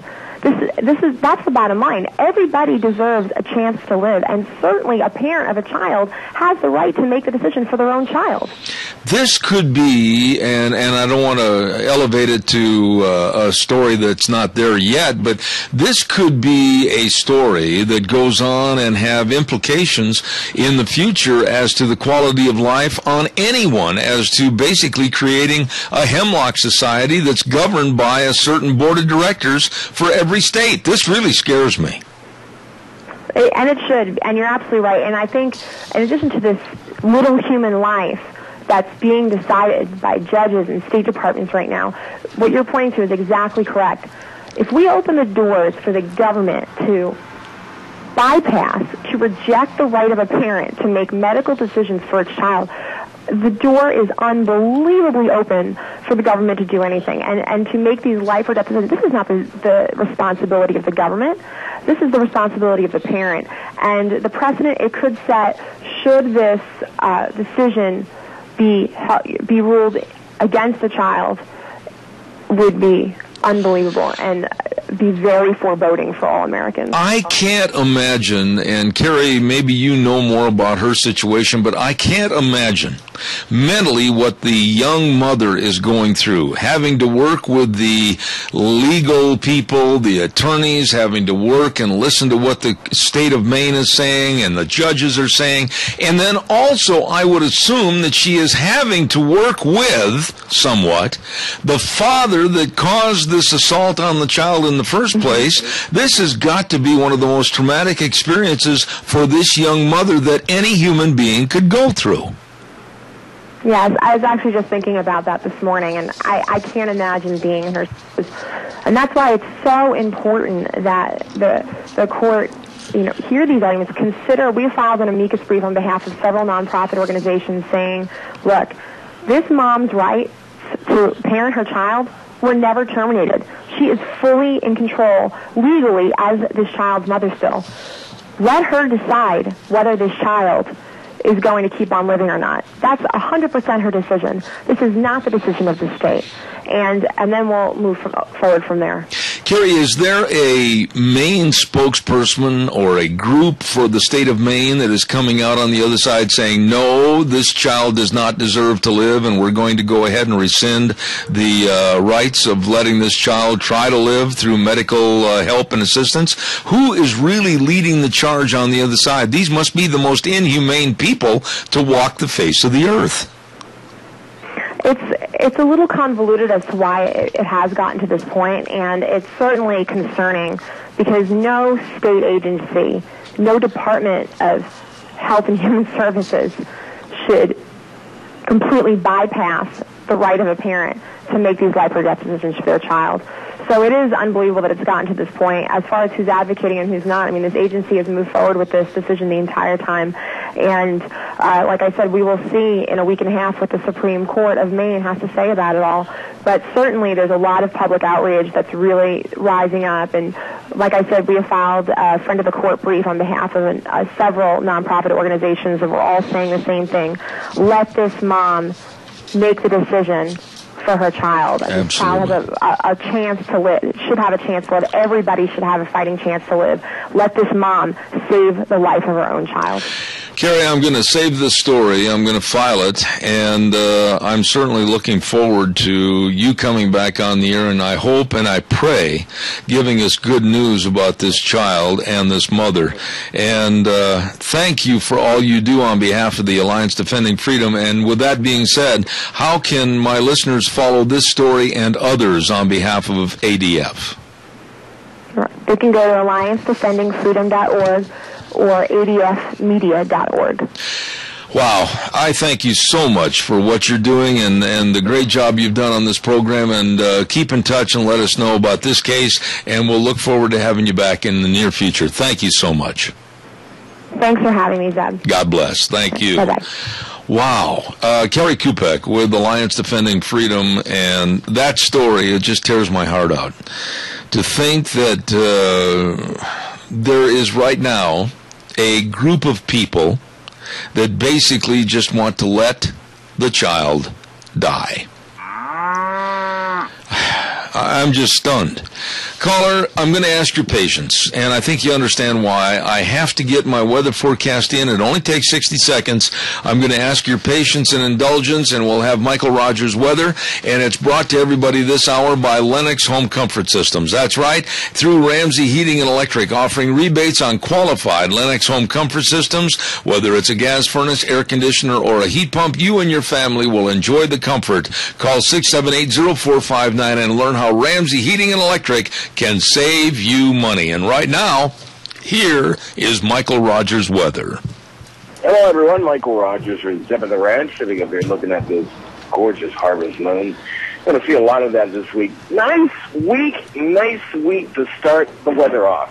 Sunny all the way across the board till Friday. 85 the high today. Cool off tomorrow, but a lot of sun, very little clouds. That situation again where there's really nothing to talk about. It's just going to be sunny and nice, and that's nice. Enjoy the weather. It's the only weather you got. Thank you very much, Michael. Ramsey Heating and Electric and Lennox Home Comfort Systems, where Ramsey's have provided warm winters and cool summers for over 57 years. Caller, good morning. You're on the air. Thank you for waiting. No problem, Zeb. I appreciate the opportunity to speak to you today, and the guest that you just had on, it is really important that we know about the things that are going on like this to defend our rights. It's very troubling that we have that kind of a situation being arise in our country. Since the federal government has taken over our health care, the way that it's run, and partially on how it's paid through Medicaid, Medicare, and through this new Obamacare, they're going to be paying the bill. And the person that pays the bill has the right to make the decisions. Yeah. So we are just going to be standing on the sidelines, and our health care is going to be decided by the government and not us unless we fight this. I agree.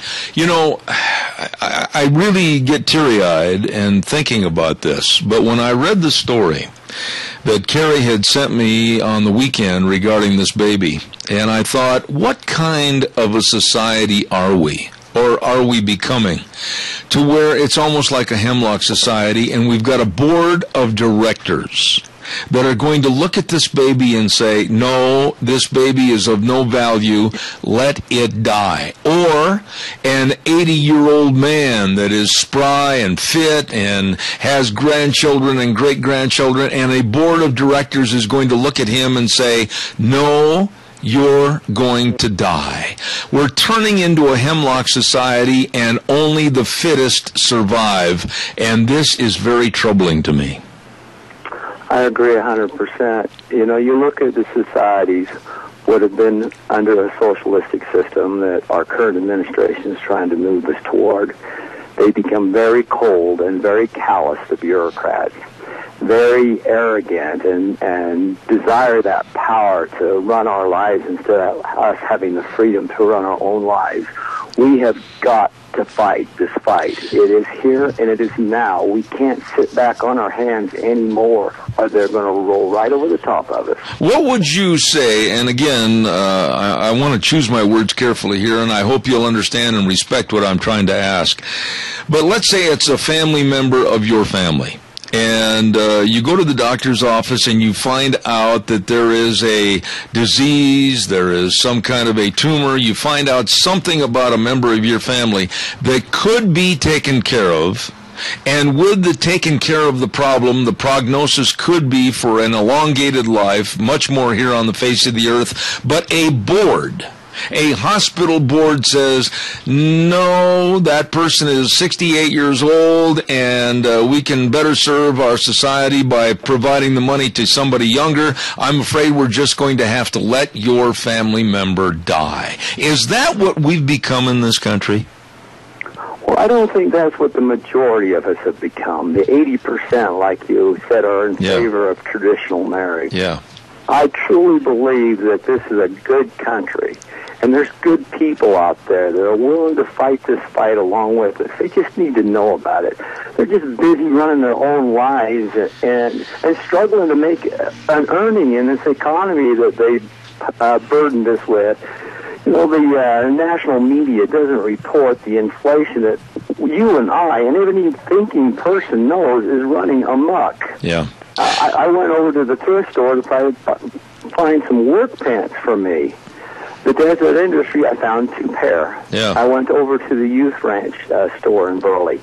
They had none. All that was there was short pants. That was it. But would you... Times are rough. People are hurting. I agree with you, but I will say something to what you mentioned just a moment ago, and I think you're going to concur with me. In order for goodness in any society to prevail, Good people have to stand up and put their foot down and say enough is enough, and that is something we're not doing in this country. Well, we as Americans are pretty tolerant. You know, we let a lot of things go by. But once they cross that line, we stand up. And we stand up very bravely. And we say, no, you're not going to do that. God bless you. God bless you. Thank you very, very much for your call, and I mean that. Thank you. Thank you. Good people have got to stand up for goodness and a moral value. That little baby, oh, man, it's hard for me. That little baby was assaulted by a person that I hope they throw the legal book at, her own father. And she may not live. But have we gone to the point in this country where a human life doesn't mean anything?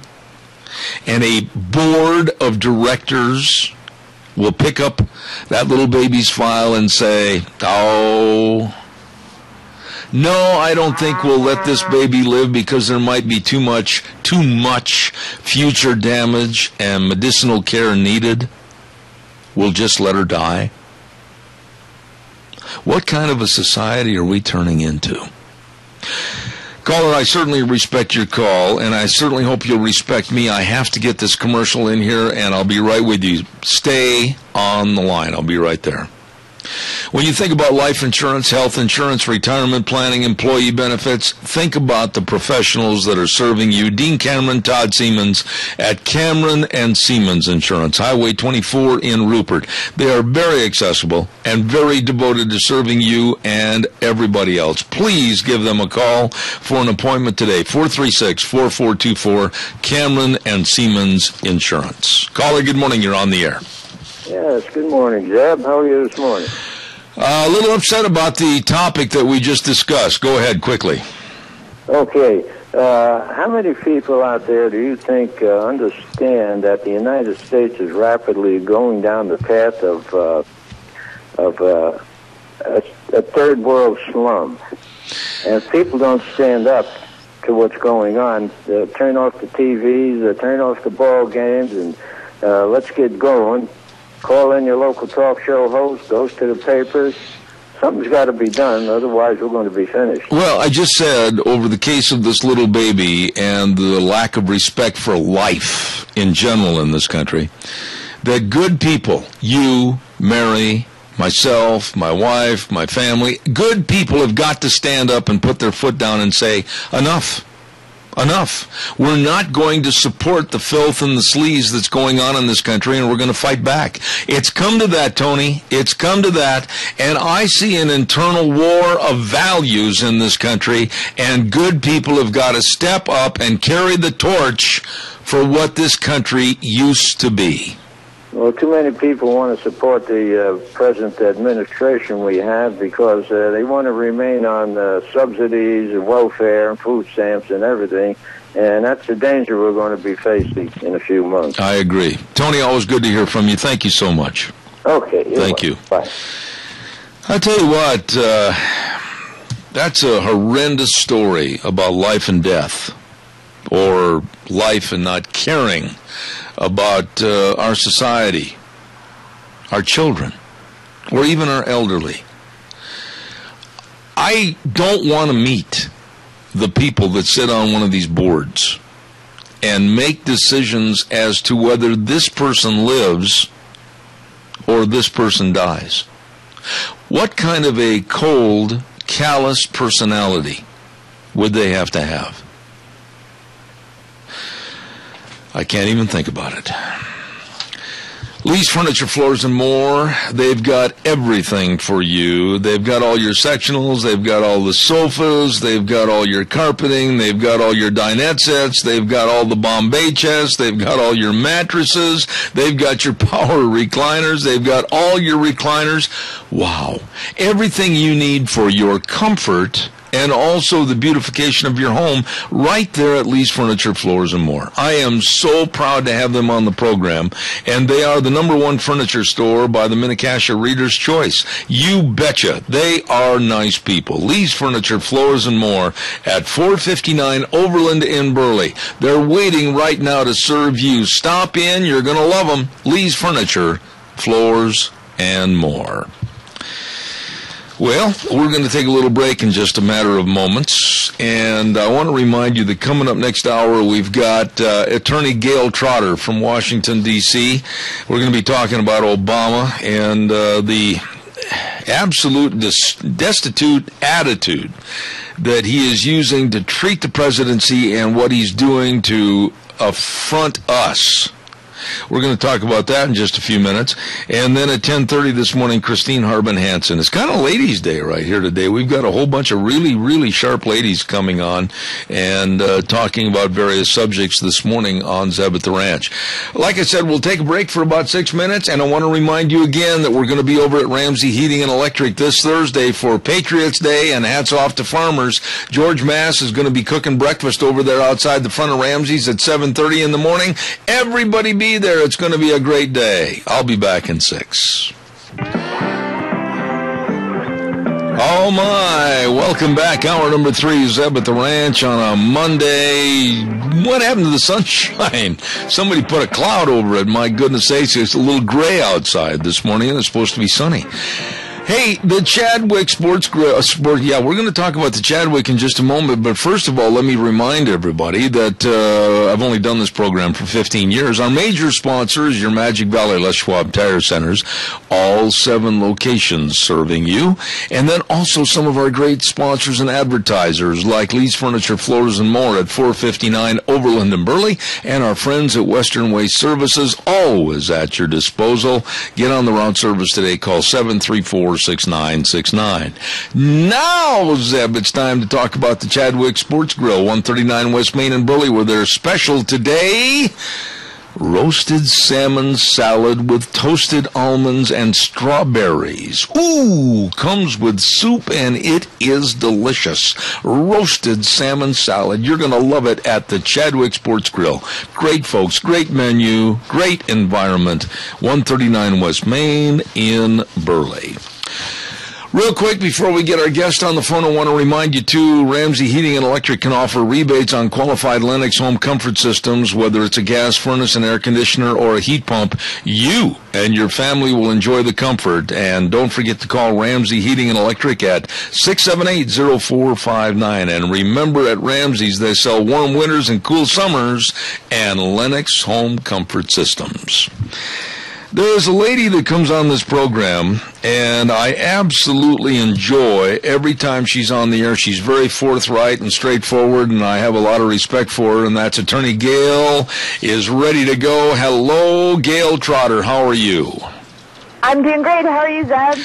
Well, okay, I'm going to get right to it. I absolutely am afraid, I'm absolutely worried, and I'm absolutely embarrassed for the president and his actions, his optics, if you will, and how he's handled ISIS. I think it's absolutely a farce and a phony attitude.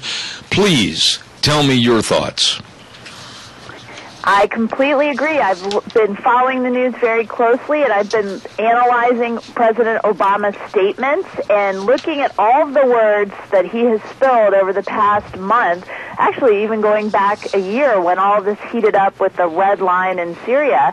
I find that his statements about all of these things that we're facing, they're nothing but cliches and meaningless phrases. And so I wrote this piece for the Washington Times about the ISIS speech that Obama should have given. And I go through it and I talk about just some of the phrases that he should have used, some of the strengths that he should have projected. And instead of that, we get statements from President Obama that are completely meaningless, like the entire world is appalled, and we will do what's necessary to see that justice is done. You can just tell that his heart is not in it, Zeb. All right, I wrote a piece in my blog last week, Gail. My blog is, and I don't mean to be facetious or humorous, but it's been called Cow Pies and Coffee Cups.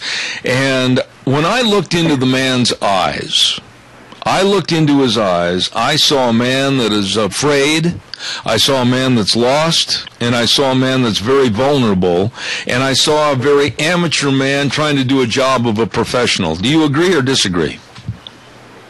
You know, I can't read into him. It's so incomprehensible to me that someone who did not inherit the office of presidency, but he campaigned for it. Yes. He asked the American people to put their confidence in him to do the most important job of the president of our federal government to protect our country. That now when he is faced with these threats, not only to Americans who are living overseas and especially in the Middle East, but also in our own country with the reduction of the defense of the border, it is just astonishing to me. So I can't read his mind. I can't understand what's going on. I can only see what his actions have been, how his actions have provoked our enemies and given our allies a sign that we will not be behind them, that we will not project strength, that we will not act when it's necessary. So it's unresolvable to me what is propelling him to make the decisions he makes, but we're all dealing with the consequences of these bad decisions. I read your piece regarding the ISIS speech that Obama should have given. It is excellent, and I think I'll turn it over to you and give us any and all of the excerpts that you would like to discuss as to what Obama should have done to, I think, save face for us, the United States of America. Go ahead. Sure, I'll just read one excerpt for you, and you can tell me how you react to it. This is what I hoped President Obama had said. ISIS is not only an enemy of the United States. Their record of subversion and aggression against innocent people is well documented and well known. They have wantonly and indiscriminately raped, murdered, and pillaged. They have committed acts of terrorism in Iraq with a shocking degree of bloodthirstiness. I'm sure that most Muslims are ashamed and disgusted that groups such as ISIS have made Islamic Jihad a synonym for barbarism around the world. Most Muslim believers are decent people caught in the grip of tyrannical fundamentalists with a history reaching back to the days when Thomas Jefferson sent U.S. Marines to the shores of Tripoli to deal with the Barbary pirates. That's what I first wanted to hear President Obama say. Okay, now, and I would say to you, Attorney Gail Trotter, as this is extremely well written, where are the quote-unquote most Muslim believers that are decent people? Where are they? Why aren't they standing up on the rooftops or on the corners of street corners around America and the world and denouncing what's going on? I am happy to report that the United Arab Emirates released a statement recently condemning these acts. And we see that there is some movement among Muslim communities to speak out against this. But think of the situation that they face. The Islamic State in the area that they control has decreed that women between 14 and 45 undergo genital mutilation. You look at even in Europe, when people speak out against Muslim jihadism, you see that the filmmaker who had the film about Muhammad, he was murdered. You see that the cartoonist who did the kind of silly cartoon about Muhammad, they had death threats. Their lives were threatened. There's a very brave woman from Europe who now resides in America who is a legislator in Holland. She is constantly under death threats. And you see that there is a tactic of intimidation that is brought on by these Muslim jihadis, that Muslims, peaceable Muslims in these countries, fear for their lives, for the lives of their families if they speak up. And if we as Americans cannot support them speaking up and call out these 7th century savages for what they are, then the people who are living next door to them certainly can't be expected to. The optics, I want to go back to this, and I want you to respond, Gail. I watched that news conference in regards to President Obama leaving his vacation, coming into a press conference with an open-neck shirt and talking about the beheading, the grotesque beheading of James Foley. And then he left, and within 15 minutes is back on a golf course. The optics that people observed, to use their phrase, was cold and chilling, that this president really didn't care. Is that what we have in the White House? Is a man that really doesn't care? I can't even understand how he told Chuck Todd about that interview and about his actions afterwards that he, quote, should have anticipated the optics. And he went on further to say part of this job, meaning the presidency, is also the theater of it. Do you remember in the 80s when all the left could do was criticize President Reagan for being just an actor? Yeah. And they said he was, amiable dunce, and they drew a lot of attention to the fact that he was a great communicator as an insult. They used it as an insult, saying that he was bereft of ideas, and yet here we have President Obama, who is failing to lead, and all he's doing is lambasting his enemies and making up excuses for the situation that he finds himself in due to his policies. And he's talking about the theater of the presidency, like that is some sort of an excuse for his failure to lead. And it just shows the hypocrisy of these actors when they get into these positions of power, that they don't want the rules to apply to them, and that they don't want to be held accountable for what happens from their failed policies. Gail, when I watched his, from over in Europe, when I watched him without his teleprompter, which he is a bumbler and a stumbler without his teleprompter, he contradicted himself in the speech that he was given 3 times, and then he said at the very end and highlighted that ISIS could be and should be a manageable problem. My goodness, right there I looked at my wife and I said, these killers, these vermin, these beheaders, these people that are absolutely void of any human feeling, they could be a manageable problem? How in the world could a president say such a thing? It's unbelievable, and I will draw your attention back to my piece where I would have liked to have heard President Obama, instead of saying that this problem can be managed and it can be scaled back and all of the other kind of containment language that he used, I wish he had said this. Finally, I also have a message for those members of the Islamic State directly involved in the kidnapping and beheading of our citizens James Foley and Stephen Sotloff. At this point, I don't know who you are. I don't know what you expect to accomplish. If you're looking for the United States to abandon its resolve, I can tell you we don't have that in our nature. What we do have is a very particular set of skills. Skills we have acquired over a very long history of leading a world affairs. Skills that make us a nightmare for people like you. We will look for you, we will find you, and we will kill you. And we will accord the same treatment for your accomplices and your affiliates. I would have liked to have heard that, then that President Obama would manage these people. Gail, let me ask you this, and again, I absolutely give you kudos for a very well-written piece, and I don't want to minimize this, and I'm scared to say it the wrong way, but these beheadings of Foley and Sotloff, and I'm afraid, a dangerous precedent, a trend with these sick ISIS members, are the beheadings possibly going to go the same way as Benghazi and soon to be swept under the table by this administration? Yes, it's really interesting that you raised that point, because I read a really good piece this morning talking about how we become inured to these types of barbaric crimes against humanity and against Americans. And when they set up the James Foley video, when they beheaded him, they set it up so it was a preview of the coming attraction of the beheading of Stephen Sotloff. And as you know, at the end of the video of Stephen Sotloff, they had a British hostage that they were threatening to execute. And so we go through these things, and it becomes to the point where, it's shocking the first time. The second time it's shocking, but we've been deadened to it a little bit.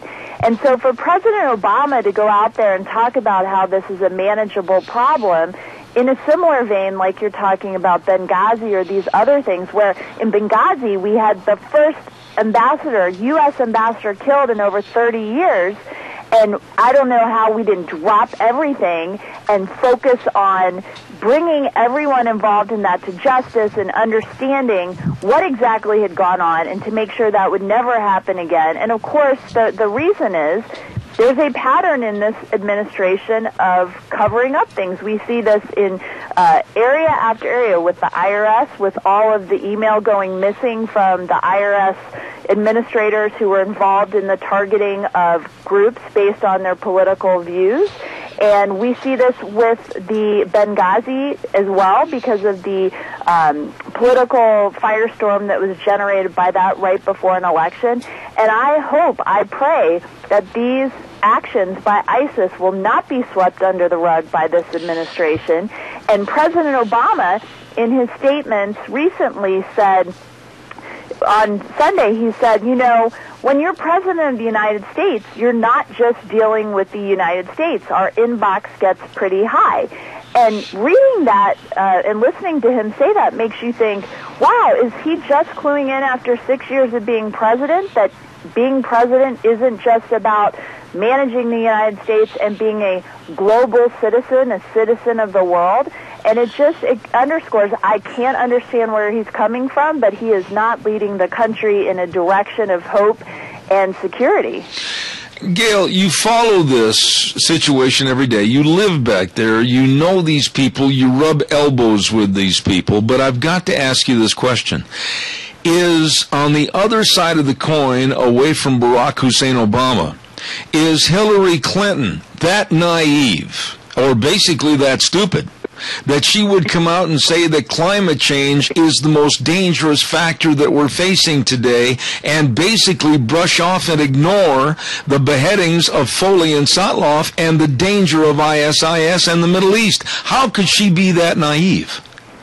Well, for Hillary Clinton, my question to her, if I ever sat down and was able to interview her, would be, how can you be talking about women forcing their employers to pay for their birth control when they don't need them, they don't want their bosses involved in their birth control, and yet you are not speaking out against the violence, the fear, the intimidation, rape, murder, beheading of women in the Middle East by this organization, ISIS, that was allowed to flourish while you were Secretary of State and under the policies that you adopted as Secretary of State. How can you be speaking on behalf of women, American women, and not be out there protesting, standing up, doing something to protect the women of the Middle East, especially the Christian women and the Yazidi women who have now been sold into slavery as ISIS has taken over vast swaths of land?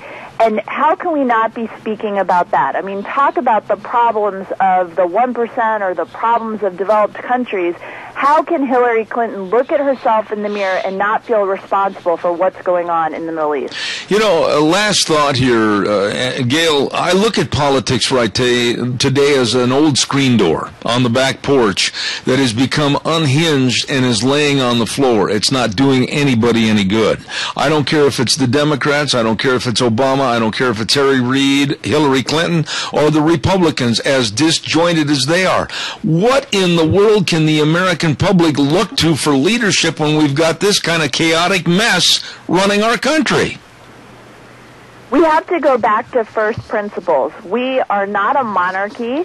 We are not a theocracy. We are a democracy. So the power and the leadership, it comes from the people, and we all need to get educated and understand what is going on and to take initiative to write letters to the editor, to get involved in the political process, to make the people who are in charge of our political system hear us, to make D.C. listen. And that has been happening somewhat over the last couple years, but I would like to hear it louder because, as you say, I live in D.C. I rub elbows with these people all the time, and they just do not understand what comes from what they call flyover country between the West Coast and the East Coast. They don't understand what real people are living with and what they have to contribute to the conversation. So the leadership has to come from the American people, because you know what? The people who are entrenched in Washington, D.C., that's their principle, to stay in power, to stay entrenched in Washington, D.C. And until the American people takes back that power, that leadership from them, we will not have any change in D.C. I would hate to go to a tea and crumpets party with some of these people, because it's my ambition in life to grab the short end of the necktie and turn some of these people into human thermometers. They just don't seem to get it, and they just don't seem to care. That's where I say, how do we get their attention? What are we going to do? I think it's continuing to put pressure on them to call into the Capitol Hill, to dial the White House, to everything that comes up that we have opinions and reactions to. They need to hear from us, because if they get 600 calls on ISIS and wanting to have some kind of forceful reaction to this, and any of these things that are going on, the IRS scandal, the Benghazi investigation, they need to hear from the American people. And if you imagine that we have 300 million Americans, we're 300 million strong, and if just a small fraction of that number is able to take time out of our busy days, out of our lives, to talk to D.C., to talk to the people in D.C., we will make them listen. And ultimately, the ballot box is also where we make them listen. But like you said, it's not Republican or Democrat. Both parties have the same problem, and it's something that I think just comes from the corrupting influence of power. And fortunately, in our democracy, we do not have absolute power, but the political class is always trying to move us in that direction, and we need to resist that at every stage. Absolutely. Great writer, attorney, and I just love having her on the program. Gail Trotter, thank you so much. God's blessings, and please come back in the near future. Thank you. It's always a pleasure to be with you. Thank you. A wonderful lady right there, and it's a very well-written piece. The ISIS speech Obama should have given. Gail Trotter, thank you very much for being on the show. Oh, my. You know what? Every Thursday on the program, we have a segment called School Days in Cassia County. And we have two wonderful businesses, and I mean that really want to bring that segment to you. And they are A Child's World at 1308 Overland in Burley. And they've got new fall styles arriving daily. And they've got, you spend $25, you get a free children's book. And they've got layaway and free gift wrapping. And I'm telling you to shop locally and help the stores that help you. Child's World, 1308 Overland in Burley. And also Ambulatory Surgery Center. They continue to save area neighbors over hundreds and hundreds of dollars and give outstanding medical care in a warm, friendly setting. All you have to do to find out more, to see if your doctor performs his outpatient surgeries at Ambulatory Surgery Center on Highland Drive, is call them at 677-8888. 677-8888. Ambulatory Surgery Center at 1344 Highland Avenue in Burley, and A Child's World at 1308 Overland in Burley, bringing you School Days in Cassia County. Also, quickly, I want to remind you before I have a break at the bottom of the hour there, for all the horsemen in the audience, and there are a lot of horse lovers in this area of southern Idaho, the best Zollinger Quarter Horse Ranch 26th Annual Production Sale is going to be this coming Saturday, September 13th, starting at 10 a.m. with the preview, followed by the sale at 1994 South, 100 east of Oakley, right there at the Zollinger Quarter Horse Ranch. If you're looking for horses that have the best of conformation, disposition, and performance and bloodlines from the best quarter horses ever, it's all going to be at this sale coming up this Saturday. For more information, contact Jerry at 670-3833 or Linda at 862-3402, or go to their website, ZollingerQuarterHorseRanch.com. Remember, that's coming up this Saturday, starting at 10 a.m. with the preview at the ranch, 1994 South, 100 east of Oakley, Zollinger Quarter Horse Ranch, 26th 26th Annual Production Sale this Saturday, September 13th. Be there. We're going to take a small break and then come back with our next guest on Zeb at the Ranch. Don't go away.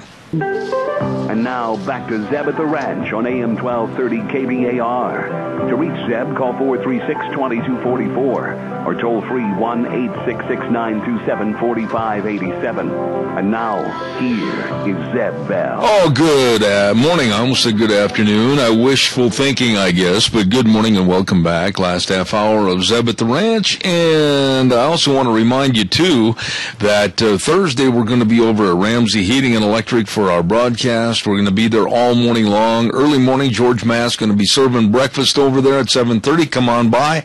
And then we'll have our broadcast all the way up until 11 o'clock. Celebrating Hats Off to Farmers and Patriots Day on 9/11. Right now, let's go to the phone lines, and we have with us the Americans for Prosperity's National Issues Manager, and that's the lovely Christine Harbin-Hansen. Good morning, Christine. How are you? Good morning, Zeb. How are you? It's a treat to have you on the program, and we've got some subject matter to talk about, Americans for Prosperity. I had a caller the other day after you were on the air. This has been a couple of weeks ago, and they said Americans for Prosperity, the organization, and we've talked about this once, but really, what is your main objective to do for Americans, and why the title, Americans for Prosperity? Well, we focus on a number of issues here in Washington, but I would say that our main focus is really improving economic outcomes for all Americans. And that's why we focus at the state level and also at the federal level on some really important issues, some threats that we see coming out of Washington, in particular healthcare issues, budget and spending issues, and also increasingly energy issues. So that's something that me and the people that work on my team are very focused on. One of the things I wanted to talk to you about, and we had a story, I can't remember if you were on that segment with me or if it was someone else, but I was absolutely livid that I think we should stop, any funding at all to the Export-Import Bank. We're on the hook as Americans. If anything goes south, we're going to be paying the bill, we're going to be paying the interest, and I think it should be stopped. How come that hasn't been looked into? Well, Zeb, I think you summarized the issue nicely. A lot of the problems with the Export-Import Bank is really that it's, one big handout to a lot of well-connected big companies, and the problem is that American taxpayers are on the hook.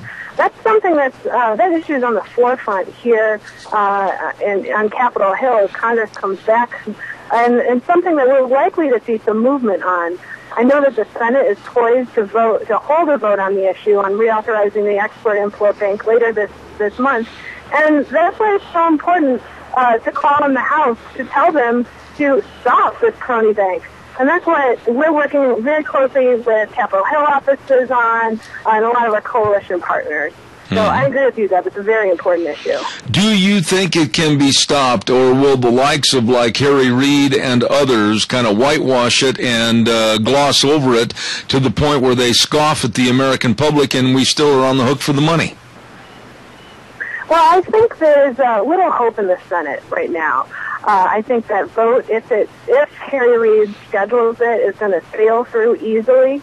And now the House is a different story. I think people on Capitol Hill in the House are starting to wake up and realize that, hey, this bank, which was previously little known, is a really bad deal for the businesses and my constituents, that live back in their districts.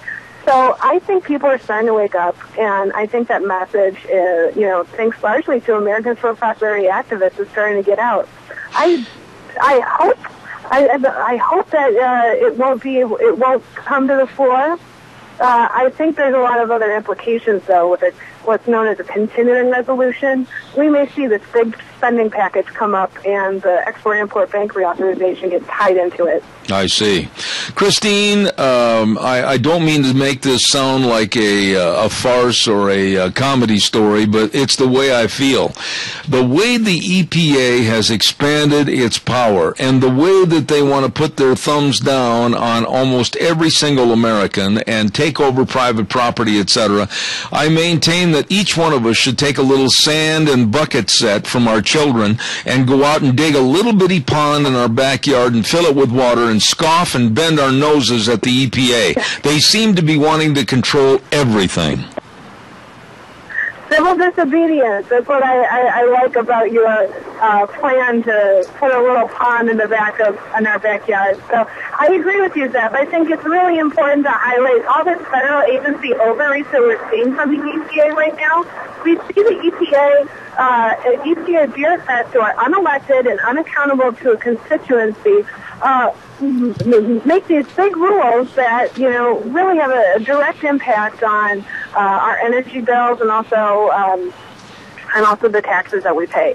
Really, Congress should be the ones that making these big decisions, but unfortunately they've outsourced a lot of this to federal agencies like the EPA, and that's why it's so important to really call them out and highlight how this agency has gone rogue.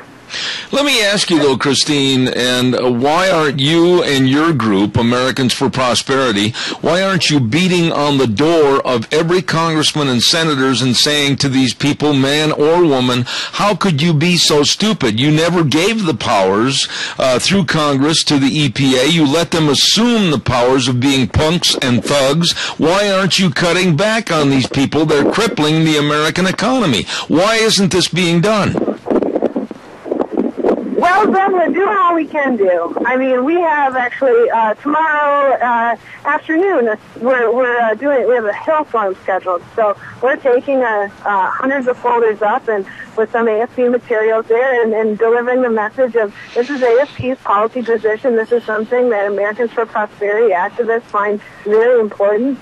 So we're doing that, and at the same time, while we're doing it up here in Capitol Hill, we have millions of Americans for Prosperity activists who are calling up, they're knocking on doors and they're calling up other people on the phones. They're doing a lot of phone banking. So the problem is we're doing a lot. It's a huge job. That doesn't mean that it's impossible, but it just really highlights the project that we have in front of us. I don't mean to intimate the problem is with you, not at all, and please take my apology. The problem is with our congressmen and our senators. They are so naive, and I think, quite frankly, they are so misread as to who really is in control. They forgot they work for the American public, and they better start sticking their noses into what the EPA is trying to do. They're the ones that I hold accountable and at fault. I couldn't have said it better myself, Zeb. I think you highlighted the problem exactly. The problem is that Congress isn't doing its job right now. They're not, they're dropping the ball when it comes to these climate change regulations. They're the ones who should be having up or down votes on this. They're also dropping the ball when it comes to budget and spending. They have one job to do. They literally only have one job, which is to pass a budget, to pass and then allocate the spending level through 12 appropriations bills. But they don't even do that. And so that's why we're in the position we are, the same position every single year, where Congress has to pass this large spending bill under the threat of government shutdown. It's a problem, and Congress should be doing something about it. But instead, they're focused more on sending out press releases and making themselves look good. What right, Christine, what right or what possible edict do they have that the EPA can withhold critical data about new power plant rules? They have no right to do this. They should be subservient to any congressman and senator, and they should actually cower in the corner and say, we're sorry for what we've done, we've exceeded our power. They don't have that kind of power, and yet they've just taken it upon themselves to hold it over the power plants, to basically say they're going to shut them down and turn America into where we're almost going to go back to live in caves and burn buffalo dung. I absolutely abhor the EPA for what they're trying to do. Yeah, it's very alarming. I think this really highlights what problems arise when you have people making big decisions that are unelected and they're unaccountable. Americans are understandably upset about what the federal government is doing, to their energy bills and also on spending levels. But it's so hard. It's the difficulty to rein this in is because EPA bureaucrats aren't elected. They're not accountable to their constituencies. Absolutely. Christine, we have a caller with a question. Go ahead, caller, quickly, please. Go ahead. Well, I think they should be doing something because gas is almost $4 a gallon. And I come from country back in the oil fields. And I went back there in May, and they've got all their wells churning. They're making money. They are breaking that up a little bit in them old oil domes that are deep in the ground, and they're getting good crude. Why are we paying $4 a gallon? And then, two, why are we closing down coal? Coal is great. Coal is the lifeblood of the great industrial revolution, and we're just getting into the first part of the deposits that we have. Plus, my buddy's a geologist over there, and they said they're sitting on oil shale that would be more than twice the oil the Arabs have ever pumped. That's right. I agree with you, caller. Thank you so much. I want to know when these people are going to wake up, because this is simple stuff. I agree with you. Bye-bye. You got the chief. All right, Chief. Thank you very much. And hey, you're talking about food a lot on your show. Yeah, well, listen, I got to get back to Christine. Thank you very much, Chief. I appreciate it. Christine, the caller brings up a good point that we've got enough energy in this country. We don't need the Saudis. We don't need the Middle East. We don't need the camel jockeys to dictate to us. But it seems like we're in a bone of contention with this administration and others that we need to eliminate any and all power usage with fossil fuels in this country. How are we going to get this thing back on track to where we can be a progressive United States instead of regressive? Well, I think in order to get back on track, what we need to do is really remind our elected officials that that we will have economic growth, that we will get our economy back on track when we have access to affordable energy. And one of the things that we've seen over the course of the Obama administration are all of these green energy incentives and also these mandates on, what goes into our fuel tanks. Like, we have this huge ethanol mandate, which really only functions to make our fuel less efficient, and it also means that we pay more for it. So what we need to do is call on our elected officials, remind them that Americans deserve access to affordable energy solutions, ones that don't pick winners and losers in the market, or prop up certain energies at the expense of others. And that's why why my group and our coalition partners are so important. So to learn more about this issue and ways to get involved, go to AmericansForProsperity.org. God bless you, Christine Harbin-Hanson. I always look forward to having you on the program. Thank you so much. I appreciate you, and I'll be in touch. Thank you. Thank you, Zeb. God bless. Thank you. Very nice lady right there, Christine Harbin-Hanson with Americans for Prosperity. We've got to get rid of the EPA. I would love to see them completely shredded and disbanded. and most all of those leeches looking for work. Wouldn't that be pleasant? Then they'd have to realize what the rest of us are going through.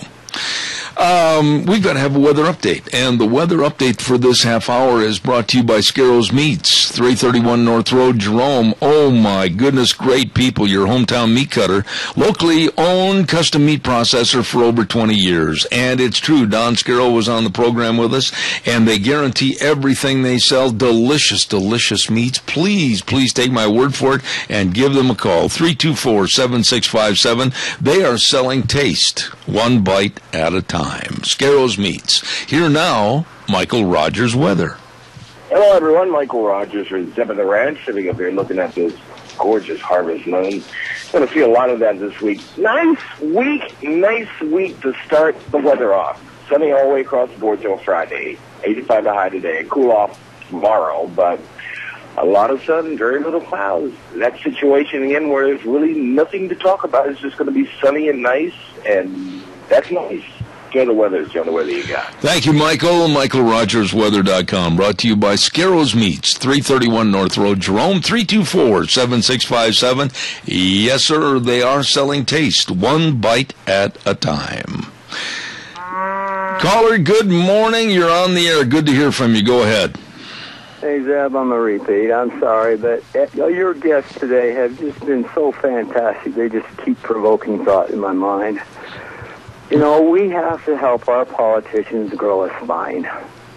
They are so weak, those that call themselves conservative. You know, and only way that they're going to grow a spine is that they got to know that we got their back if they're going to go the conservative route, the route that we know is the right route. I agree. Prosperity back to this country. You know, let me throw this at you real quick, and I'm so glad you called with your thought, and I'm going to throw this at you, and I want your response. I said last week on this program, and I'm waiting for somebody to chew me out and stand me in a corrected mode, but nobody has yet. I said that the Tea Party groups, and I said that the Republican Party need to get together in a room, a 12 by 12 room, keep it small, and put it at a round table, and they need to voice their discrepancies and their problems. They need to work it out, and they need to get it settled prior to the election. I am sick of them, both sides, acting like spoiled children. Your thoughts? Well, you're absolutely right. I've been part of the Tea Party from the beginning. As of late, I've drifted away because I feel that there's been, you know, we're just singing to the choir in our meetings and whatever. Everyone there I know are strong conservatives. But we got to move to the next step of action, just like you said. We have to get with those in the political class who call themselves conservatives and try to move them in that conservative direction. I agree. If not, we're going to have to threaten them with a third party. The Constitution Party is the party I'm going to support if the Republicans in this state don't move back to the conservative side and quit being so moderate. Wouldn't you agree, though, that both sides of this discrepancy or this discussion of the Tea Party saying that you're not doing this, Republican Party, and the Republican Party saying we don't want to adhere to those rules, don't you think that there has to be on each side a meeting of the minds and a capitulation to the point where they can sit down, draw up a platform that will be beneficial to all, and we can make a more unified source and voice so that we can fight liberalism in this country? I honestly think it can be done. I agree with you 100%. You know, dialogue, teaching, talking, coming to an understanding together between us and those that are currently holding political office. You know, we have the Common Core issue that we in the Tea Party totally want done away with this in the state. That's right. You know, I activate for civil disobedience so the parents don't let their children take the test. That's the only way we're going to fight that one until we can change the politicians' minds. And by the way, let me just give this to you. This past weekend, I got my latest copy of Newsmax magazine, and there is an excellent, it's about 12, 13 pages long, and there's an excellent story in there about Common Core and its negativity, and I suggest highly you get a copy of that and read it. I think you'll enjoy it, sir. Thank you so much for your call this morning. Thank you. Well, you're very welcome, Jim. God bless. Thank you very much. God bless you too, sir. You know, there's a lot of things that I just am sick of a little children's attitude. That's my football. You can't play with it. Oh, you kicked it too hard. You know what? I'm going to make a lot of enemies here this morning, probably. But not with people that are adults. We've got to sit down and we've got to work out the differences at a table of discussion and not finger pointing. And I am so sick and tired of seeing our society go down to lower depths of absolute destitute liberalism purely because the Republicans and the Tea Party can't get together. They're going to fight. They're going to do this. They're going to do that. They're going to split. And all of America suffers. Get your act together. and start acting like adults. Sit down and let's get the negotiations on the table and become stronger and more unified. That's all I'm going to say about that. Gina, I've got a question for you. Are you right by your microphone? No, I ran away. No, you ran. Don't do that to me. No, I ran away. I ran away. I got a toothache and I'm going to run away. Right. Okay. There was a story on the network news at 10 o'clock that I totally disagree with. I think they're wrong, and I'm going to throw this at you. Okay. I honestly believe that dogs, I'm just talking about dogs, I'm not mentioning horses or cats or anything else, I'm just saying dogs. I honestly believe that dogs can discern words and understand certain words. That story they had on the network news at 10 o'clock said, oh, no, they don't understand words or anything. I think that's bogus and was put together by a bunch of nincompoops. Well, you know what? I tell you what, my dog understands. My boyfriend's dog, she understands. I honestly, truly believe dogs understand what you're saying. They do. They do. They honestly, they do. They know their master well enough. We talk to them enough. I'm thinking, honestly, with that news story, what they were talking about is the higher pitches. But then I even honestly think that dogs can understand. They hear so much better than we do. If you come over to the house, I will prove this to you. I can sit in the living room, and Ruby can be laying on the floor, and I can say these words. Ruby, do you want to go to town? Bang, she's at the back door waiting to go in the pickup. Oh, yeah, Shelby, you want to go outside? Yep, Shelby, and if I say, Ruby, do you want an ice cream cone? Bang, she is all over me. Yeah, they understand. They know exactly what you're saying. But the story intimated, unless I heard it wrong, that they can't understand words and all they do is understand like petting or affection. I disagree with that totally. I'm in complete agreement with you. Dogs do understand. They are smart little puppies. And I also will go one step further. And a lot of people will say, oh, come on, Zeb. But it's the truth. That dog that I have sitting right here on the floor looking at me now that I mentioned her name, gee whiz, we can be driving down Blue Lakes in Twin or on Overland in Burley, and she can look out the window, and if she sees the golden arches, yeah, you got it. All over. She's like, oh my God, we're going. Gotta go. And I am so upset at these so-called dog mentalists that think, oh, well, dogs don't have feelings and dogs don't do that. They do. I'll tell you what, that dog right here on the floor looking at me, if I say, you want some ice cream? I shouldn't have said that. She's already here. Yeah, she's all over you. Yeah, my dog is the same way. I mean, you say some key phrases, and she knows what those phrases mean because she's heard them often enough that she associates. Dogs are very, very smart. But, you know, it seems like they try to minimize, like with that study. I didn't hear all of it, so I apologize if I'm getting parts of it wrong. But the way I took the gist of that little story from ABC was that, oh, come on, there's been a study, and they don't understand words. All they understand is a pet on the head, and they don't understand good dog or anything. I'll guarantee you, you say good dog or bad dog, I guarantee you they'll understand the difference. They do. Honestly, Shelby knows when she's in trouble, and she knows when she's being praised. She knows that they know, they get the inflection in the voice. Yep. You know, they know when they're supposed to be excited, and they know when they're supposed to tuck tail and run. And she does that very well. Yeah, I got to pay some bills. Thanks for agreeing with me. I appreciate that. Magic Valley Les Schwab Tire Centers, all 7 locations. Great big tire sale going on right now. All the different tread designs, all the different styles of tires for your driving on your car, your pickup, your SUV, horse trailer, boat trailer, whatever. They've got all your tires like the Eclipse tire, all-season traction, 70,000-mile warranty, and the Open Country AT2 or the Wildcat AT2. Oh, my goodness. And the best tire value promise in the industry. I'm taken aback, literally, by the fantastic service provided to you and me, the customers of your Magic Valley Les Schwab Tire Centers. They are absolutely the best. Lane and Rupert, Dave on Blue Lakes and Twin, Mike and Buell, Mike and Jerome, the Twist family and Paul, John on Poline and Twin Falls, and Randy on Overland and Burley. Each and every one service-oriented to better serve you, their customer. Your Magic Valley Les Schwab Tire Centers. The best. Okay, let's take a look at tomorrow on the program. We are going to have Valerie Candelaria talking about Common Core education. We're going to have a little segment with Christine Pickup about hearing or what you're not hearing.